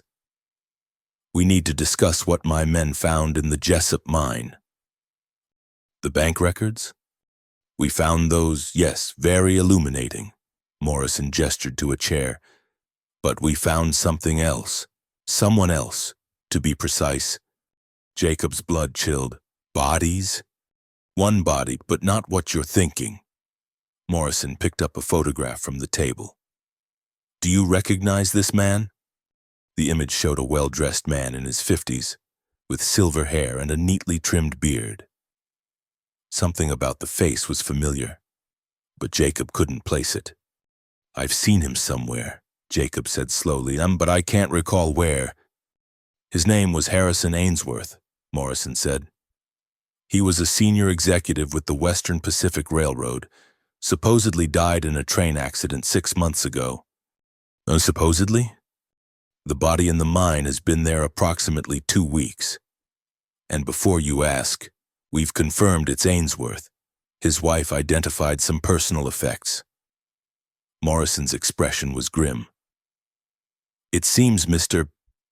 Ainsworth had second thoughts about the railroad's land acquisition methods. He was coming here to expose the conspiracy when he was murdered. By Pemberton? Pemberton's just a lawyer, a mouthpiece. The real power is someone else. Someone Ainsworth mentioned in this. Morrison produced a leather journal, water-stained but readable. His personal diary. He names names. Mr. Harlow, including the identity of the mysterious Mr. Smith. Jacob leaned forward. Who is it? Morrison hesitated. Before I tell you, I need to know. Are you prepared to testify in federal court? Because what's in this journal implicates some very powerful people. People with enough influence to reach anywhere in the territory. After what they did to the Hendersons, after they tried to kill Eliza. Jacob's jaw tightened. Captain, I'll testify in front of God himself if it means getting justice. Ye good man. Morrison opened the journal to a marked page. According to Ainsworth, Mr. Smith is actually Cornelius Ashford, Vice President of Western Pacific and one of the richest men in California. The name hit Jacob like a physical blow. Ashford. But he's respectable, sits on charity boards, funds orphanages, and apparently orders the murder of families who won't sell their land. Morrison added dryly. Ainsworth documents the whole scheme. Ashford identified strategic parcels along proposed railroad routes, then hired Bennett's gang to force owners out. The plan was to buy the land cheap through shell companies, then sell it back to the railroad at enormous profit. But Ashford already has millions, Edgar protested. Why risk everything for more? Morrison's smile was humorless. Because men like Ashford never have enough, and because he's done this before. Ainsworth mentioned similar operations in Nevada and Utah. The Henderson family wasn't the first to die for standing in his way. A commotion outside interrupted them. Shouts, the sound of horses, and then gunfire. Morrison was on his feet instantly, hand going to his sidearm. What now? He muttered, striding to the window. Jacob joined him and felt his heart sink. A large group of riders was entering town, 20 or more, all armed, all wearing matching dusters that did little to hide the weapons beneath. At their head rode a man Jacob recognized from newspaper sketches. Cornelius Ashford himself. Speak of the devil, Morrison said quietly. Sergeant, sound assembly, all men to positions. But Ashford wasn't attacking. He rode straight to the hotel, dismounting with the easy grace of a man used to getting his way. Up close, he was handsome in a cold sort of way, with steel-gray hair and eyes like winter ice. A Captain Morrison, he called out pleasantly. I understand you've been making inquiries about my business. I thought it best to address any concerns in person. Mr. Ashford, Morrison replied, stepping onto the hotel porch.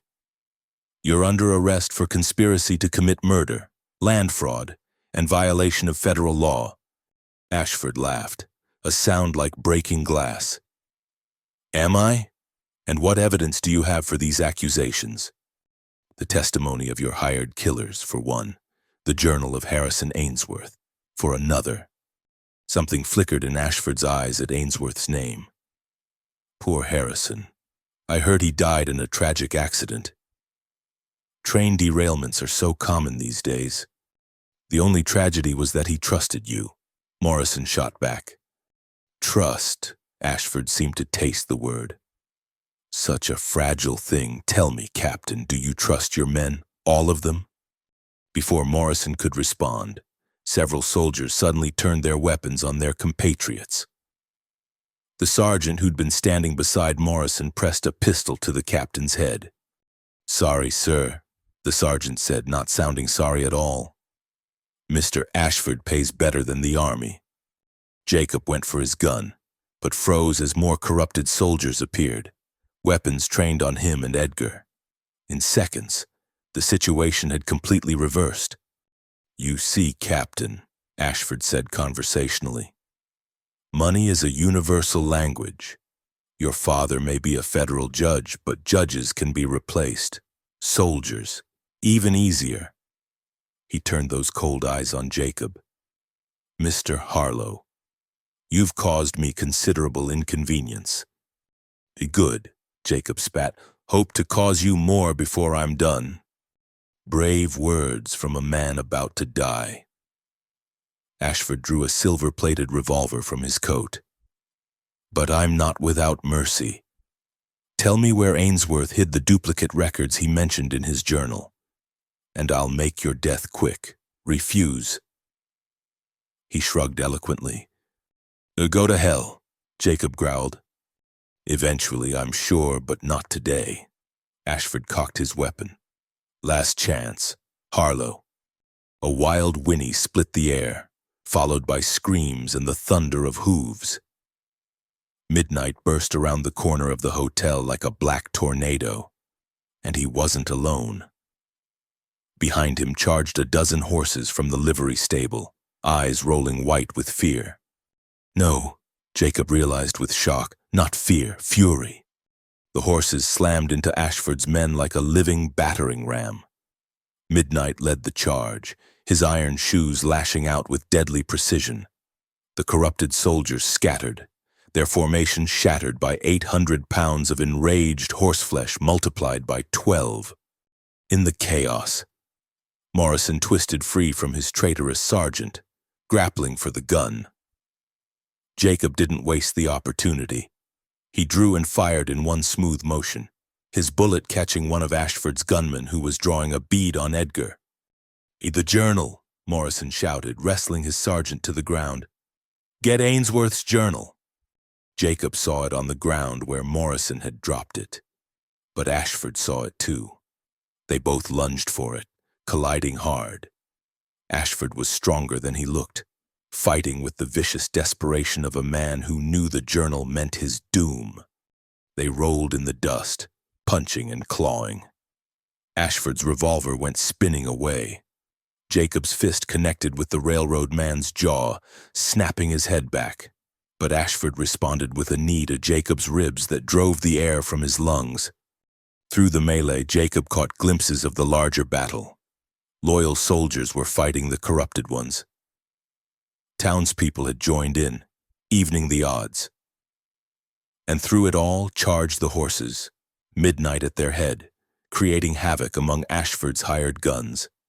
Ashford got his hands on Jacob's throat, squeezing with surprising strength.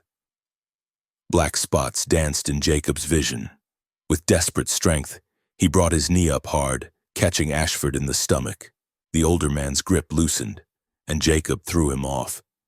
The journal lay just feet away. Jacob scrambled for it, but Ashford grabbed his ankle, pulling him back.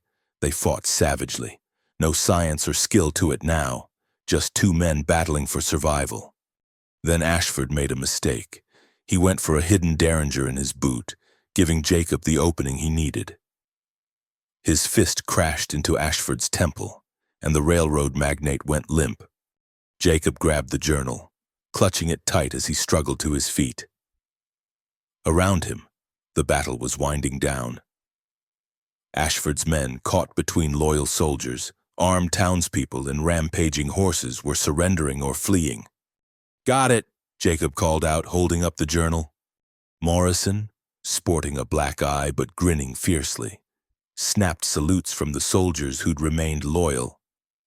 "Excellent work. Harlow, Sergeant Miller, arrest Mr. Ashford, the real Sergeant Miller, not the traitor who was impersonating him," as soldiers secured Ashford and his surviving men. Jacob looked around for Midnight.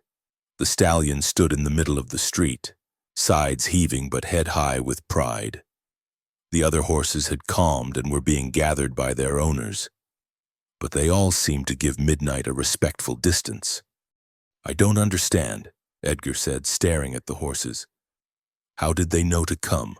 How did they know to fight?" Jacob walked to Midnight, running his hands over the horse to check for new injuries. "Same way he knew about the ambush in the grove. Same way he's known every time danger was near." He met the stallion's dark eyes. "There's something special about you, isn't there, boy? Something I'll probably never understand." Midnight snorted and butted Jacob's chest gently, as if to say understanding wasn't necessary. Trust was enough. "Mr. Harlow!" Jacob turned to see Mrs. Patterson hurrying toward him, his heart clenched. "Eliza." "She's awake," the older woman said, beaming. "Woke up about 10 minutes ago asking for you. Quite insistent about it, too." Jacob didn't remember running to the clinic, but suddenly he was there, taking the stairs 2 at a time. Eliza was propped up in bed, pale but alert, those green eyes bright with life. "Jacob," she breathed, holding out her hand. He took it, sinking into the chair beside her bed. "You scared me," he said roughly. "Don't ever do that again." "I'll try not to get shot in the future," she replied with a weak smile. "What happened? I heard fighting." He told her everything: Ainsworth's journal, Ashford's arrival, the corrupted soldiers, and Midnight's miraculous intervention. Her eyes widened with each revelation.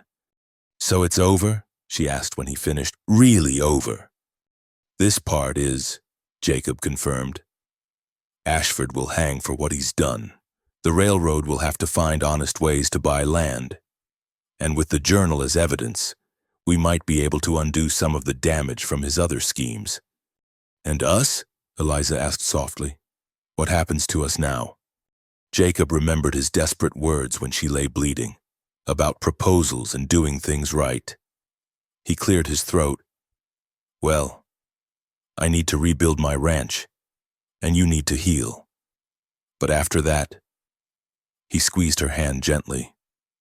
"After that, I was thinking maybe you'd like to help me run it. As my wife. I mean, if you'll have me." Tears gathered in her eyes. "Jacob Harlow, are you proposing to me while I'm lying in a sick bed? I'm sorry, I know it's not romantic."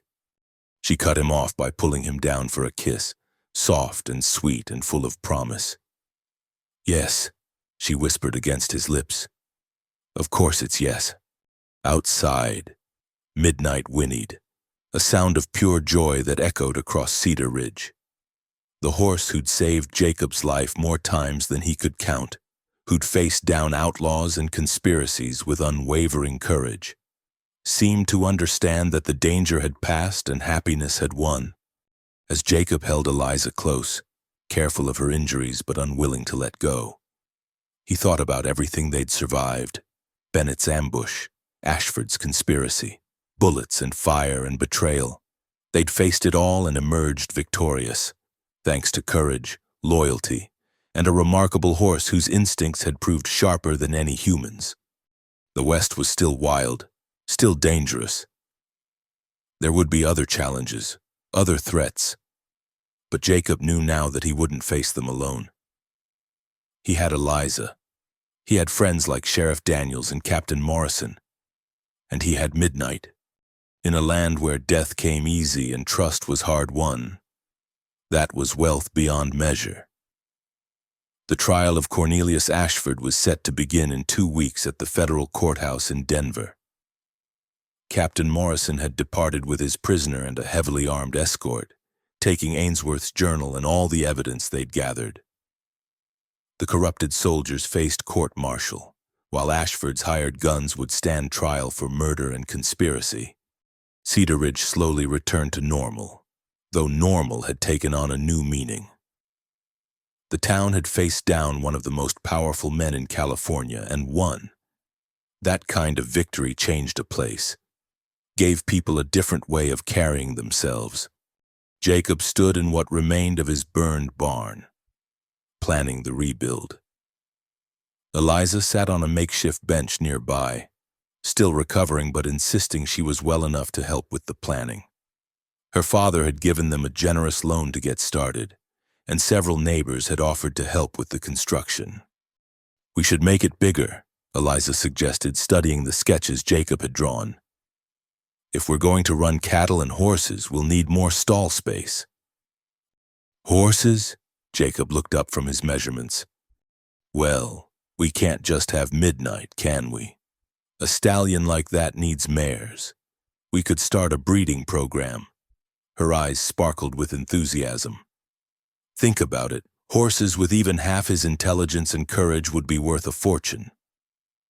Jacob glanced at Midnight, who was grazing peacefully in the temporary corral. The stallion's ears swiveled toward them at the mention of his name, and Jacob could swear he saw approval in those dark eyes. "You might have something there," he admitted. "Though I'm not sure Midnight's qualities can be bred. There's something different about him." "Special," Eliza agreed softly. "Did I ever tell you what I saw that day, when the horses charged Ashford's men?" Jacob shook his head.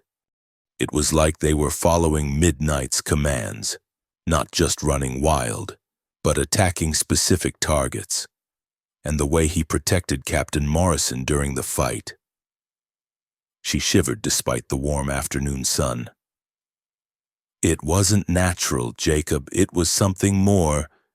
Before Jacob could respond, they heard hoofbeats approaching. Sheriff Daniels appeared, his face grim beneath his weathered hat. "Afternoon, folks," he said, dismounting heavily. "Afraid I've got some troubling news." Jacob's hand instinctively moved toward his gun. "What's happened?" "Just got a telegram from Captain Morrison. They were attacked on the trail yesterday, and I'm professionally done. Knew exactly where the escort would be most vulnerable." "Ashford?" Eliza gasped. "He's still in custody, but 3 of his men escaped, including his personal bodyguard, a fellow named Marcus Trent." Daniels accepted the water Jacob offered gratefully. "Morrison thinks someone's trying to either rescue Ashford or silence him before he can testify." "Silence him?" Jacob frowned. "But Ashford's the one who organized everything." "Maybe. Or maybe he was working for someone even higher up the chain." The sheriff's expression was troubled. "Morrison asked me to warn you both.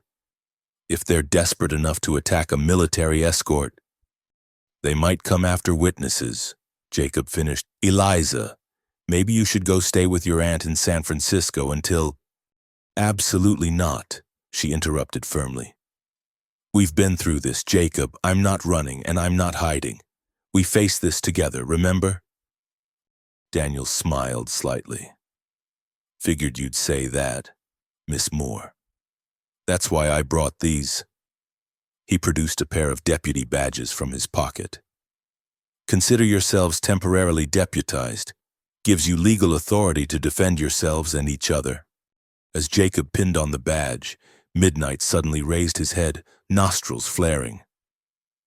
The stallion's whole body went tense, that same alertness Jacob had learned to trust. "Company coming," Jacob said quietly, his hand dropping to his Colt.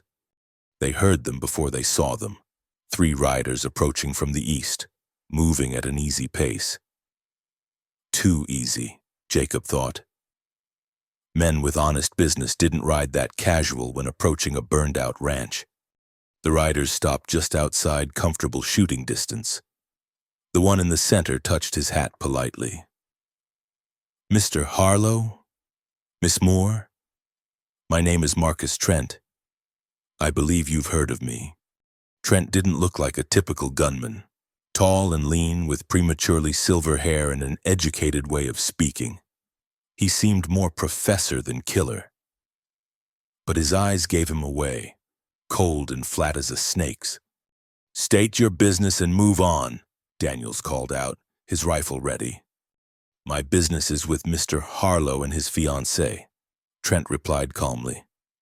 "I'm here to make them an offer. One last chance to reconsider their testimony." "Not interested," Jacob said flatly. "You haven't heard the terms." Trent leaned forward in his saddle. $100,000 cash, deposited in any bank you choose. All you have to do is develop a case of poor memory when the trial comes. "That's more than Ashford's paying you," Eliza observed shrewdly. Trent's smile was thin. "Mr. Ashford's resources are limited at present. Let's say I'm representing other interested parties. Parties who would prefer this unfortunate business be resolved quietly." "The answer's still no," Jacob said. "The Hendersons deserve justice. So do all the others Ashford killed." "A justice." Trent seemed to consider the word. "A noble concept. Tell me, Mr. Harlow, will justice bring back the dead? Will it rebuild your barn? Will it keep Miss Moore safe?" The threat was subtle but unmistakable. Jacob felt Eliza tense beside him. "You threatening us?" Daniels demanded. "Merely pointing out realities. Sheriff, the world is a dangerous place. Accidents happen, diseases spread, outlaws raid." Trent's eyes never left Jacob's face. $100,000 buys a lot of security, a lot of happiness, and a lifetime of looking over our shoulders," Jacob replied. "Wondering when you'll decide we know too much, when we become liabilities instead of assets. You're sharper than Ashford gave you credit for." Trent straightened. "Very well. I'm authorized to increase the offer. 200,000. Final offer." Midnight chose that moment to act. The stallion vaulted the corral fence in one smooth motion, positioning himself between the riders and his humans. His ears were pinned flat, his teeth bared in clear warning. Trent's horse shied nervously, and even the gunman looked unsettled. "Control your animal, Harlow." "Can't control what I don't command," Jacob said. "Midnight makes his own choices, and right now, he's choosing to protect what's his." "A horse is just property," one of Trent's men scoffed. "A bullet fixes any animal." The words were barely out before Midnight charged. Not at the men, but at their horses, screaming a challenge that made all three mounts rear and dance. Trent fought to control his mount, his composure finally cracking. "Enough," he snarled, sawing at the reins. When he'd gotten his horse under control, his face was flushed with anger. "You've made your choice, Harlow. Remember that when—" He never finished the threat. A rifle shot cracked across the afternoon air, and Trent's hat went flying. More shots followed, and suddenly the air was full of gunfire.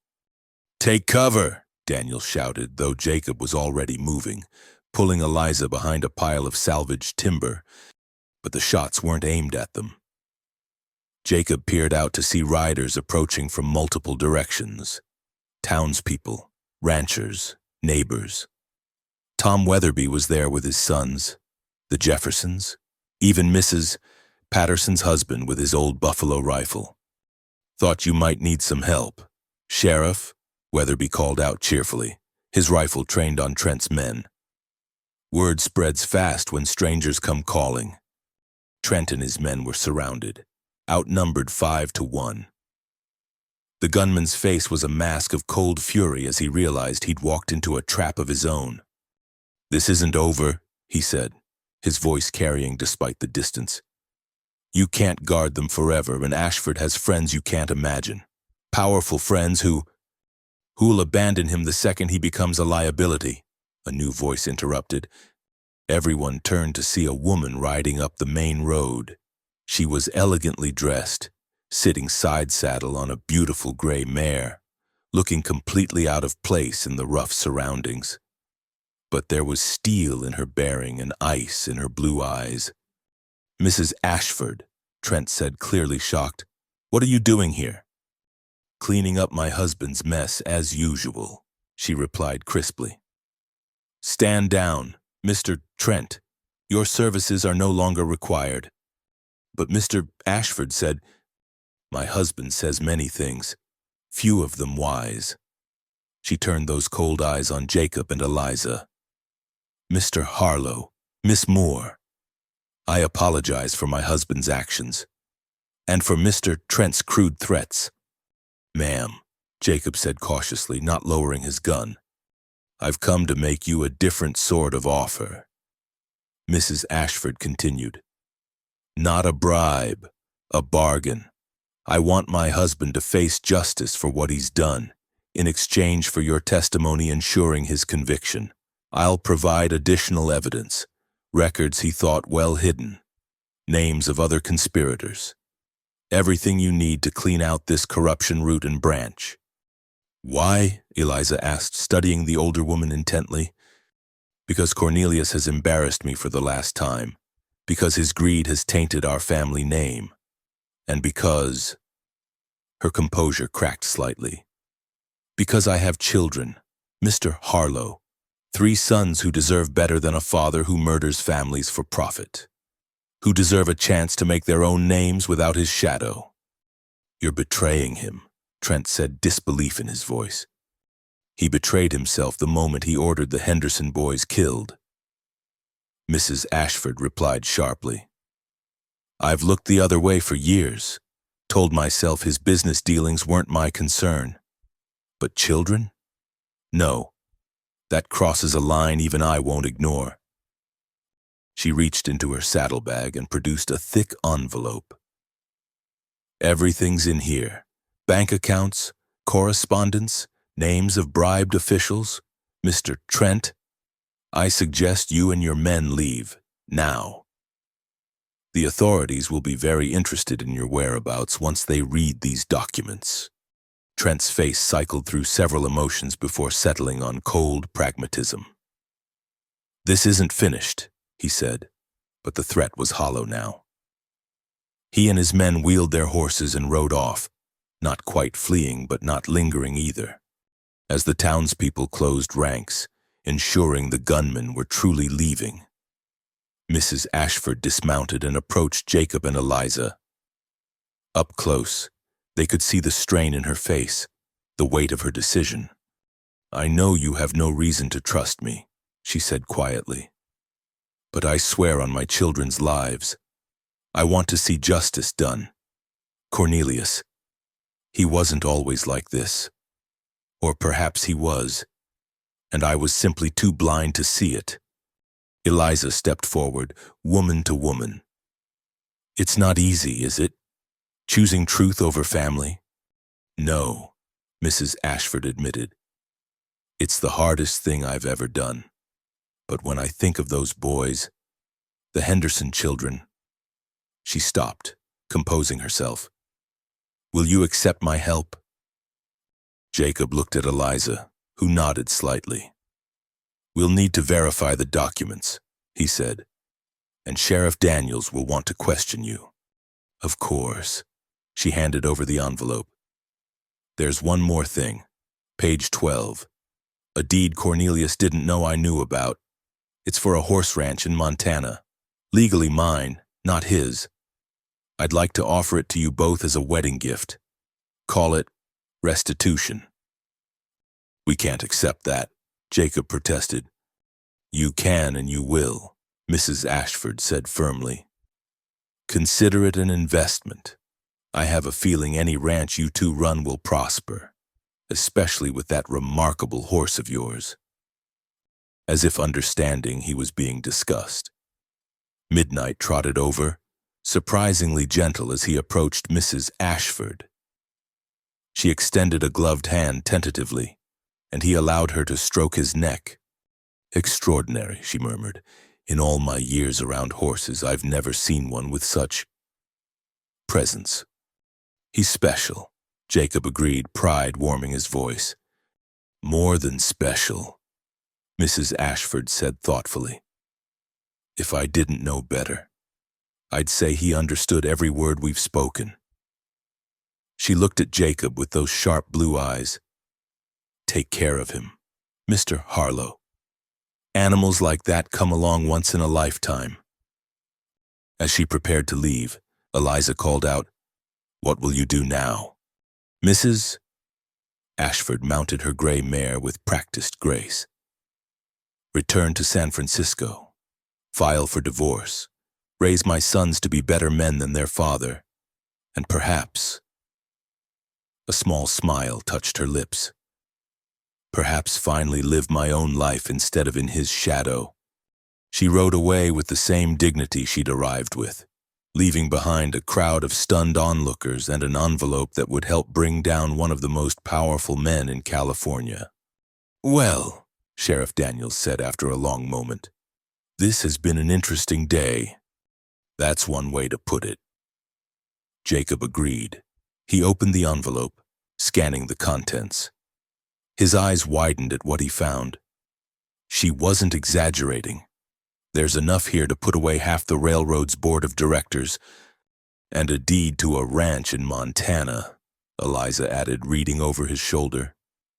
2,000 acres, good water rights, established breeding stock. She looked up at Jacob, eyes shining. We could really build something there. A legacy.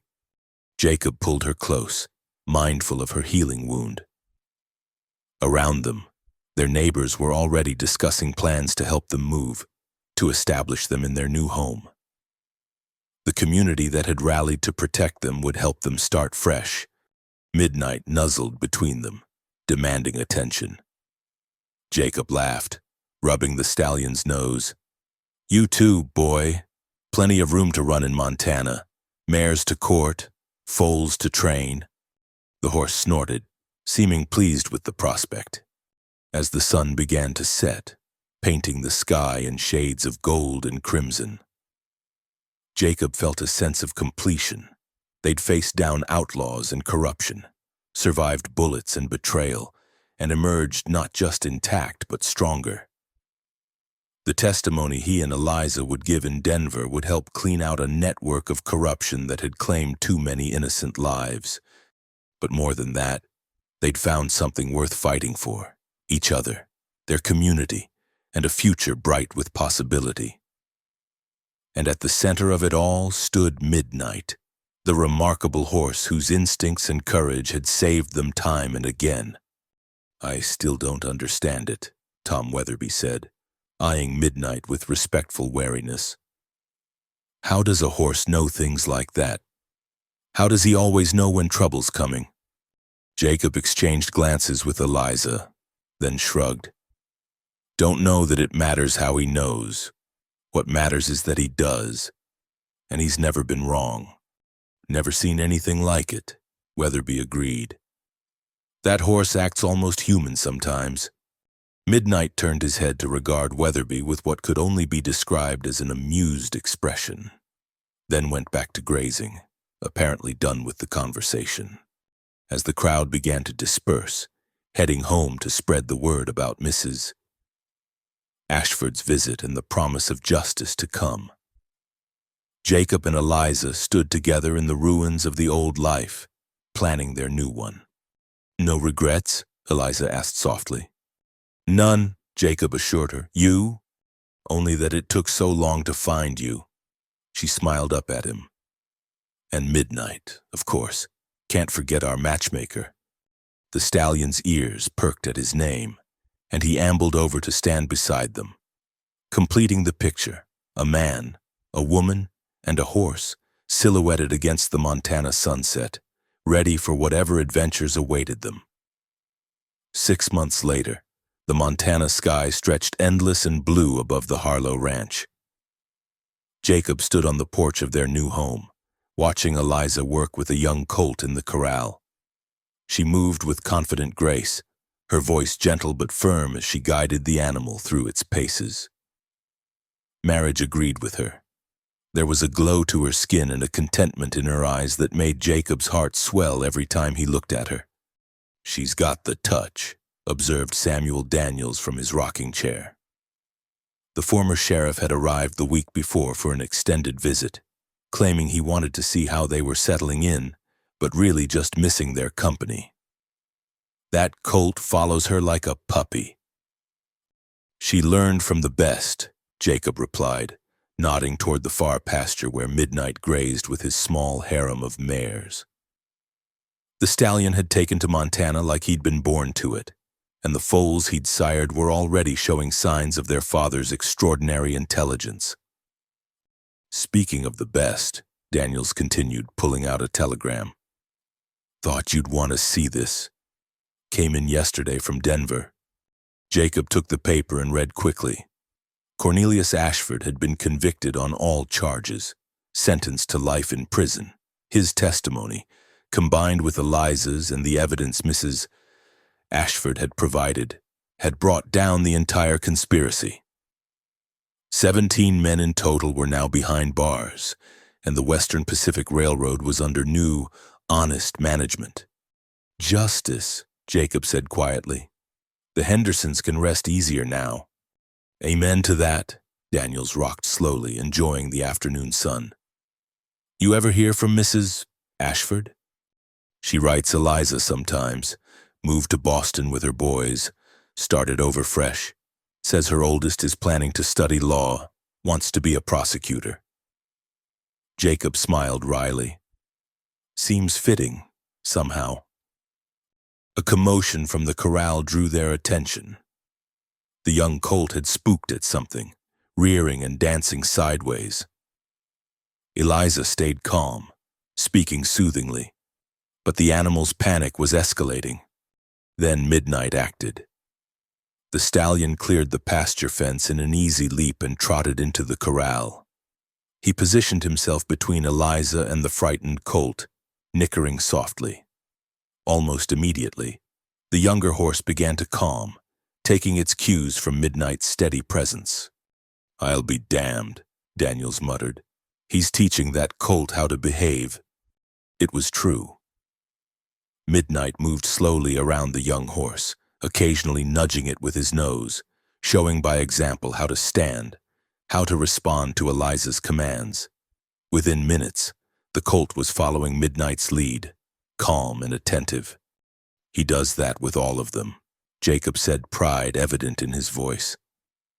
Every foal, every young horse we bring in. It's like he understands we're building something here and wants to help. Eliza left the corral, giving Midnight an affectionate pat as she passed. The stallion whickered softly, then went back to his mentoring, patient as a schoolmaster with a slow student. How are you feeling? Jacob asked as Eliza joined them on the porch, noticing she was moving a bit carefully. Fine, she assured him, though her hand went unconsciously to her belly. Dr. Morrison says everything's progressing normally. We'll have a new addition to the ranch come spring. Daniels nearly fell out of his chair. A baby? Well, congratulations, though I suppose I shouldn't be surprised you two never do anything by halves. Jacob wrapped his arm around Eliza, drawing her close. They'd suspected for a few weeks but had only gotten confirmation from the doctor yesterday. The timing felt right. The ranch was established. Their finances were solid thanks to the quality of Midnight's offspring, and they'd built a good life here in Montana. Have you thought about names? Daniels asked. James, if it's a boy, Eliza said softly. After Jim Henderson. Margaret, if it's a girl. They'd have liked that, the former sheriff said gruffly, blinking away suspicious moisture, as if sensing the emotional moment. Midnight left the corral and approached the porch. He came right up to Eliza, lowering his great head to sniff gently at her midsection. Then he did something none of them had ever seen before. He knelt, going down on one knee like a knight before his queen, and touched his nose to her belly with infinite gentleness. Oh my God, Daniels breathed. He knows. Somehow that horse knows about the baby. Eliza's eyes filled with tears as she stroked Midnight's neck. Of course you know, don't you? You always know. The stallion rose gracefully and stood protective beside them. his dark eyes warm with what could only be called understanding. Jacob reached out to rest his hand on the horse's shoulder, feeling the solid strength beneath the silk-smooth coat. "You know what I've been thinking?" Jacob said. "We should write it all down, everything that happened, so our children will know the story." "The whole story?" Eliza asked. "Even the parts that sound impossible?" "Especially those parts," Jacob confirmed. "Let them know that sometimes in this wild land, extraordinary things happen, that a horse can be more than just an animal, that courage and loyalty can overcome any odds." "I like that idea," Daniels said, "though folks might not believe it all." "Doesn't matter if they believe it," Jacob replied. "What matters is that it's true." As the sun began its descent toward the mountains, painting the sky in brilliant oranges and purples, a rider appeared on the horizon. Midnight's ears pricked forward, but he showed no alarm. Whoever was coming was no threat. The rider proved to be young Tom Weatherby, now a strapping man of 20 who helped his father run their expanded ranch. He swung down from his horse with easy grace, grinning broadly. "Mr. Harlow, Mrs. Harlow, Sheriff." He touched his hat politely. "Pa sent me to invite you all to the harvest dance Saturday week. Whole county's coming. Even got a band coming down from Helena." "We'll be there," Eliza promised. "Wouldn't miss it." "Good. Oh, and Pa wanted me to tell you that young stallion you sold us, the black with the white star. He saved my little brother yesterday and pushed him out of the way of a rattler. Killed it clean with his hooves. Never seen anything like it." Jacob and Eliza exchanged knowing looks. "His sire's bloodline," Jacob said simply. "They seem to have an instinct for protecting people." "Well, Pa says it's the best $100 he ever spent. Says if you've got any more like him, he'll buy the whole lot." Tom remounted, still grinning. "See you at the dance." As he rode away, Daniel shook his head in wonder. Midnight's children inheriting his gifts. "You realize what this means?" "That we're breeding something special," Eliza said. "Horses that are partners, not just mounts." "More than that," Jacob added thoughtfully. "We're spreading Midnight's legacy across the territory. Every ranch that buys one of his offspring gets a guardian, a protector. The Hendersons would have lived if they'd had a horse like Midnight," Daniels said quietly. "Yes," Jacob agreed. "Which is why we price them fair, make sure good families can afford them. It's not about the money. It's about making sure what happened to the Hendersons never happens again," Eliza finished. They sat in comfortable silence as dusk gathered, each lost in their own thoughts. The ranch spread before them, neat corrals, a sturdy barn, good grass stretching to the horizon. It was everything Jacob had dreamed of when he'd first come west. And more. "I should tell you," Daniel said eventually. "There's talk of making me territorial marshal. Governor thinks my experience with the Ashford case makes me the right man to investigate railroad corruption throughout Montana." "That's wonderful," Eliza exclaimed. "You'll do a fine job." "I'll need deputies," Daniels continued, looking at Jacob. "Good men I can trust. Interested?" Jacob considered it. The offer was tempting, a chance to continue the fight for justice they'd started in Cedar Ridge. But then he looked at Eliza, her hand resting protective over their unborn child, at Midnight standing guard beside them, at the life they'd built here. "I appreciate the offer," he said carefully. "But my place is here, building this ranch, raising our family, breeding horses that can make a difference. That's my way of fighting now." Daniels nodded, understanding in his eyes. "Can't say I blame you, but if I ever need help." "You know where to find us," Jacob assured him. As full dark settled over the ranch, they moved inside for dinner. Eliza had become an excellent cook, and the house was filled with the warm smells of beef stew and fresh bread. Midnight stationed himself where he always did during meals, just outside the dining room window, where he could see and be seen. "Does he ever go to the barn at night?" Daniels asked, amused by the stallion's vigil.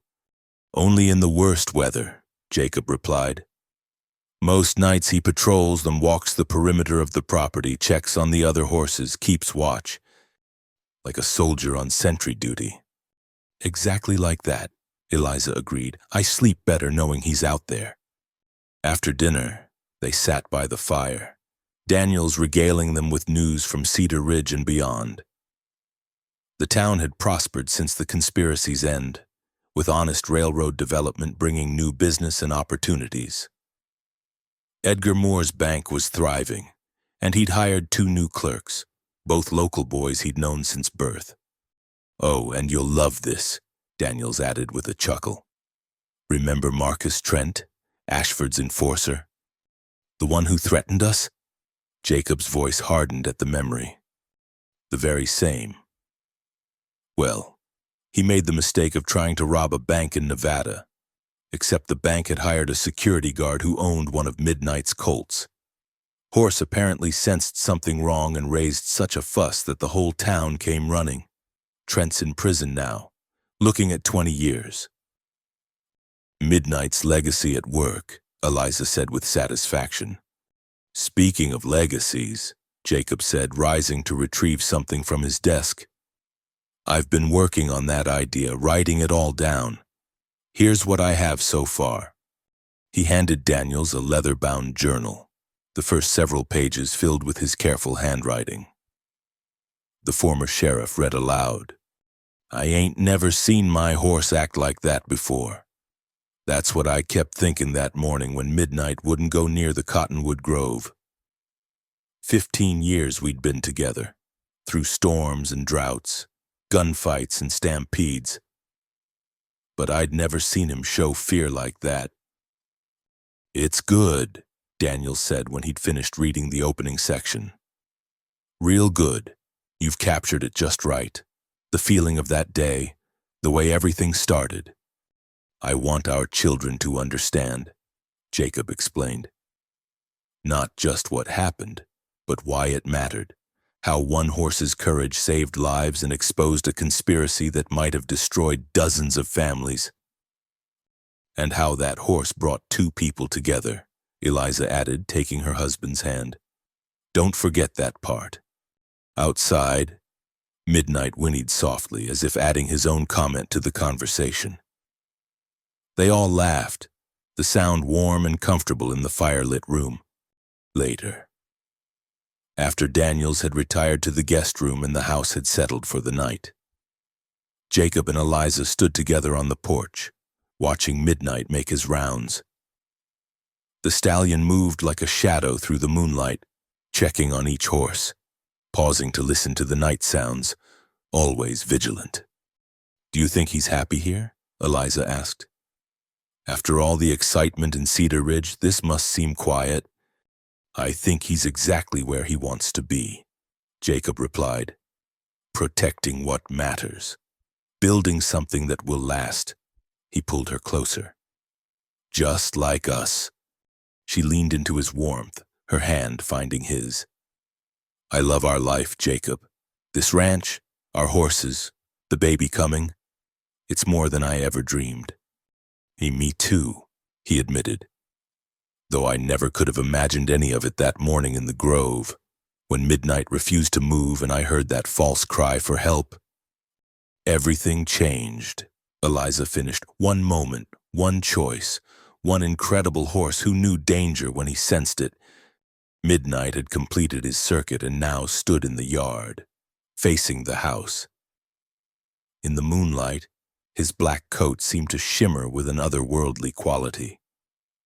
He looked at them for a long moment, and Jacob could swear he saw satisfaction in those intelligent eyes, the look of a job well done, a duty fulfilled.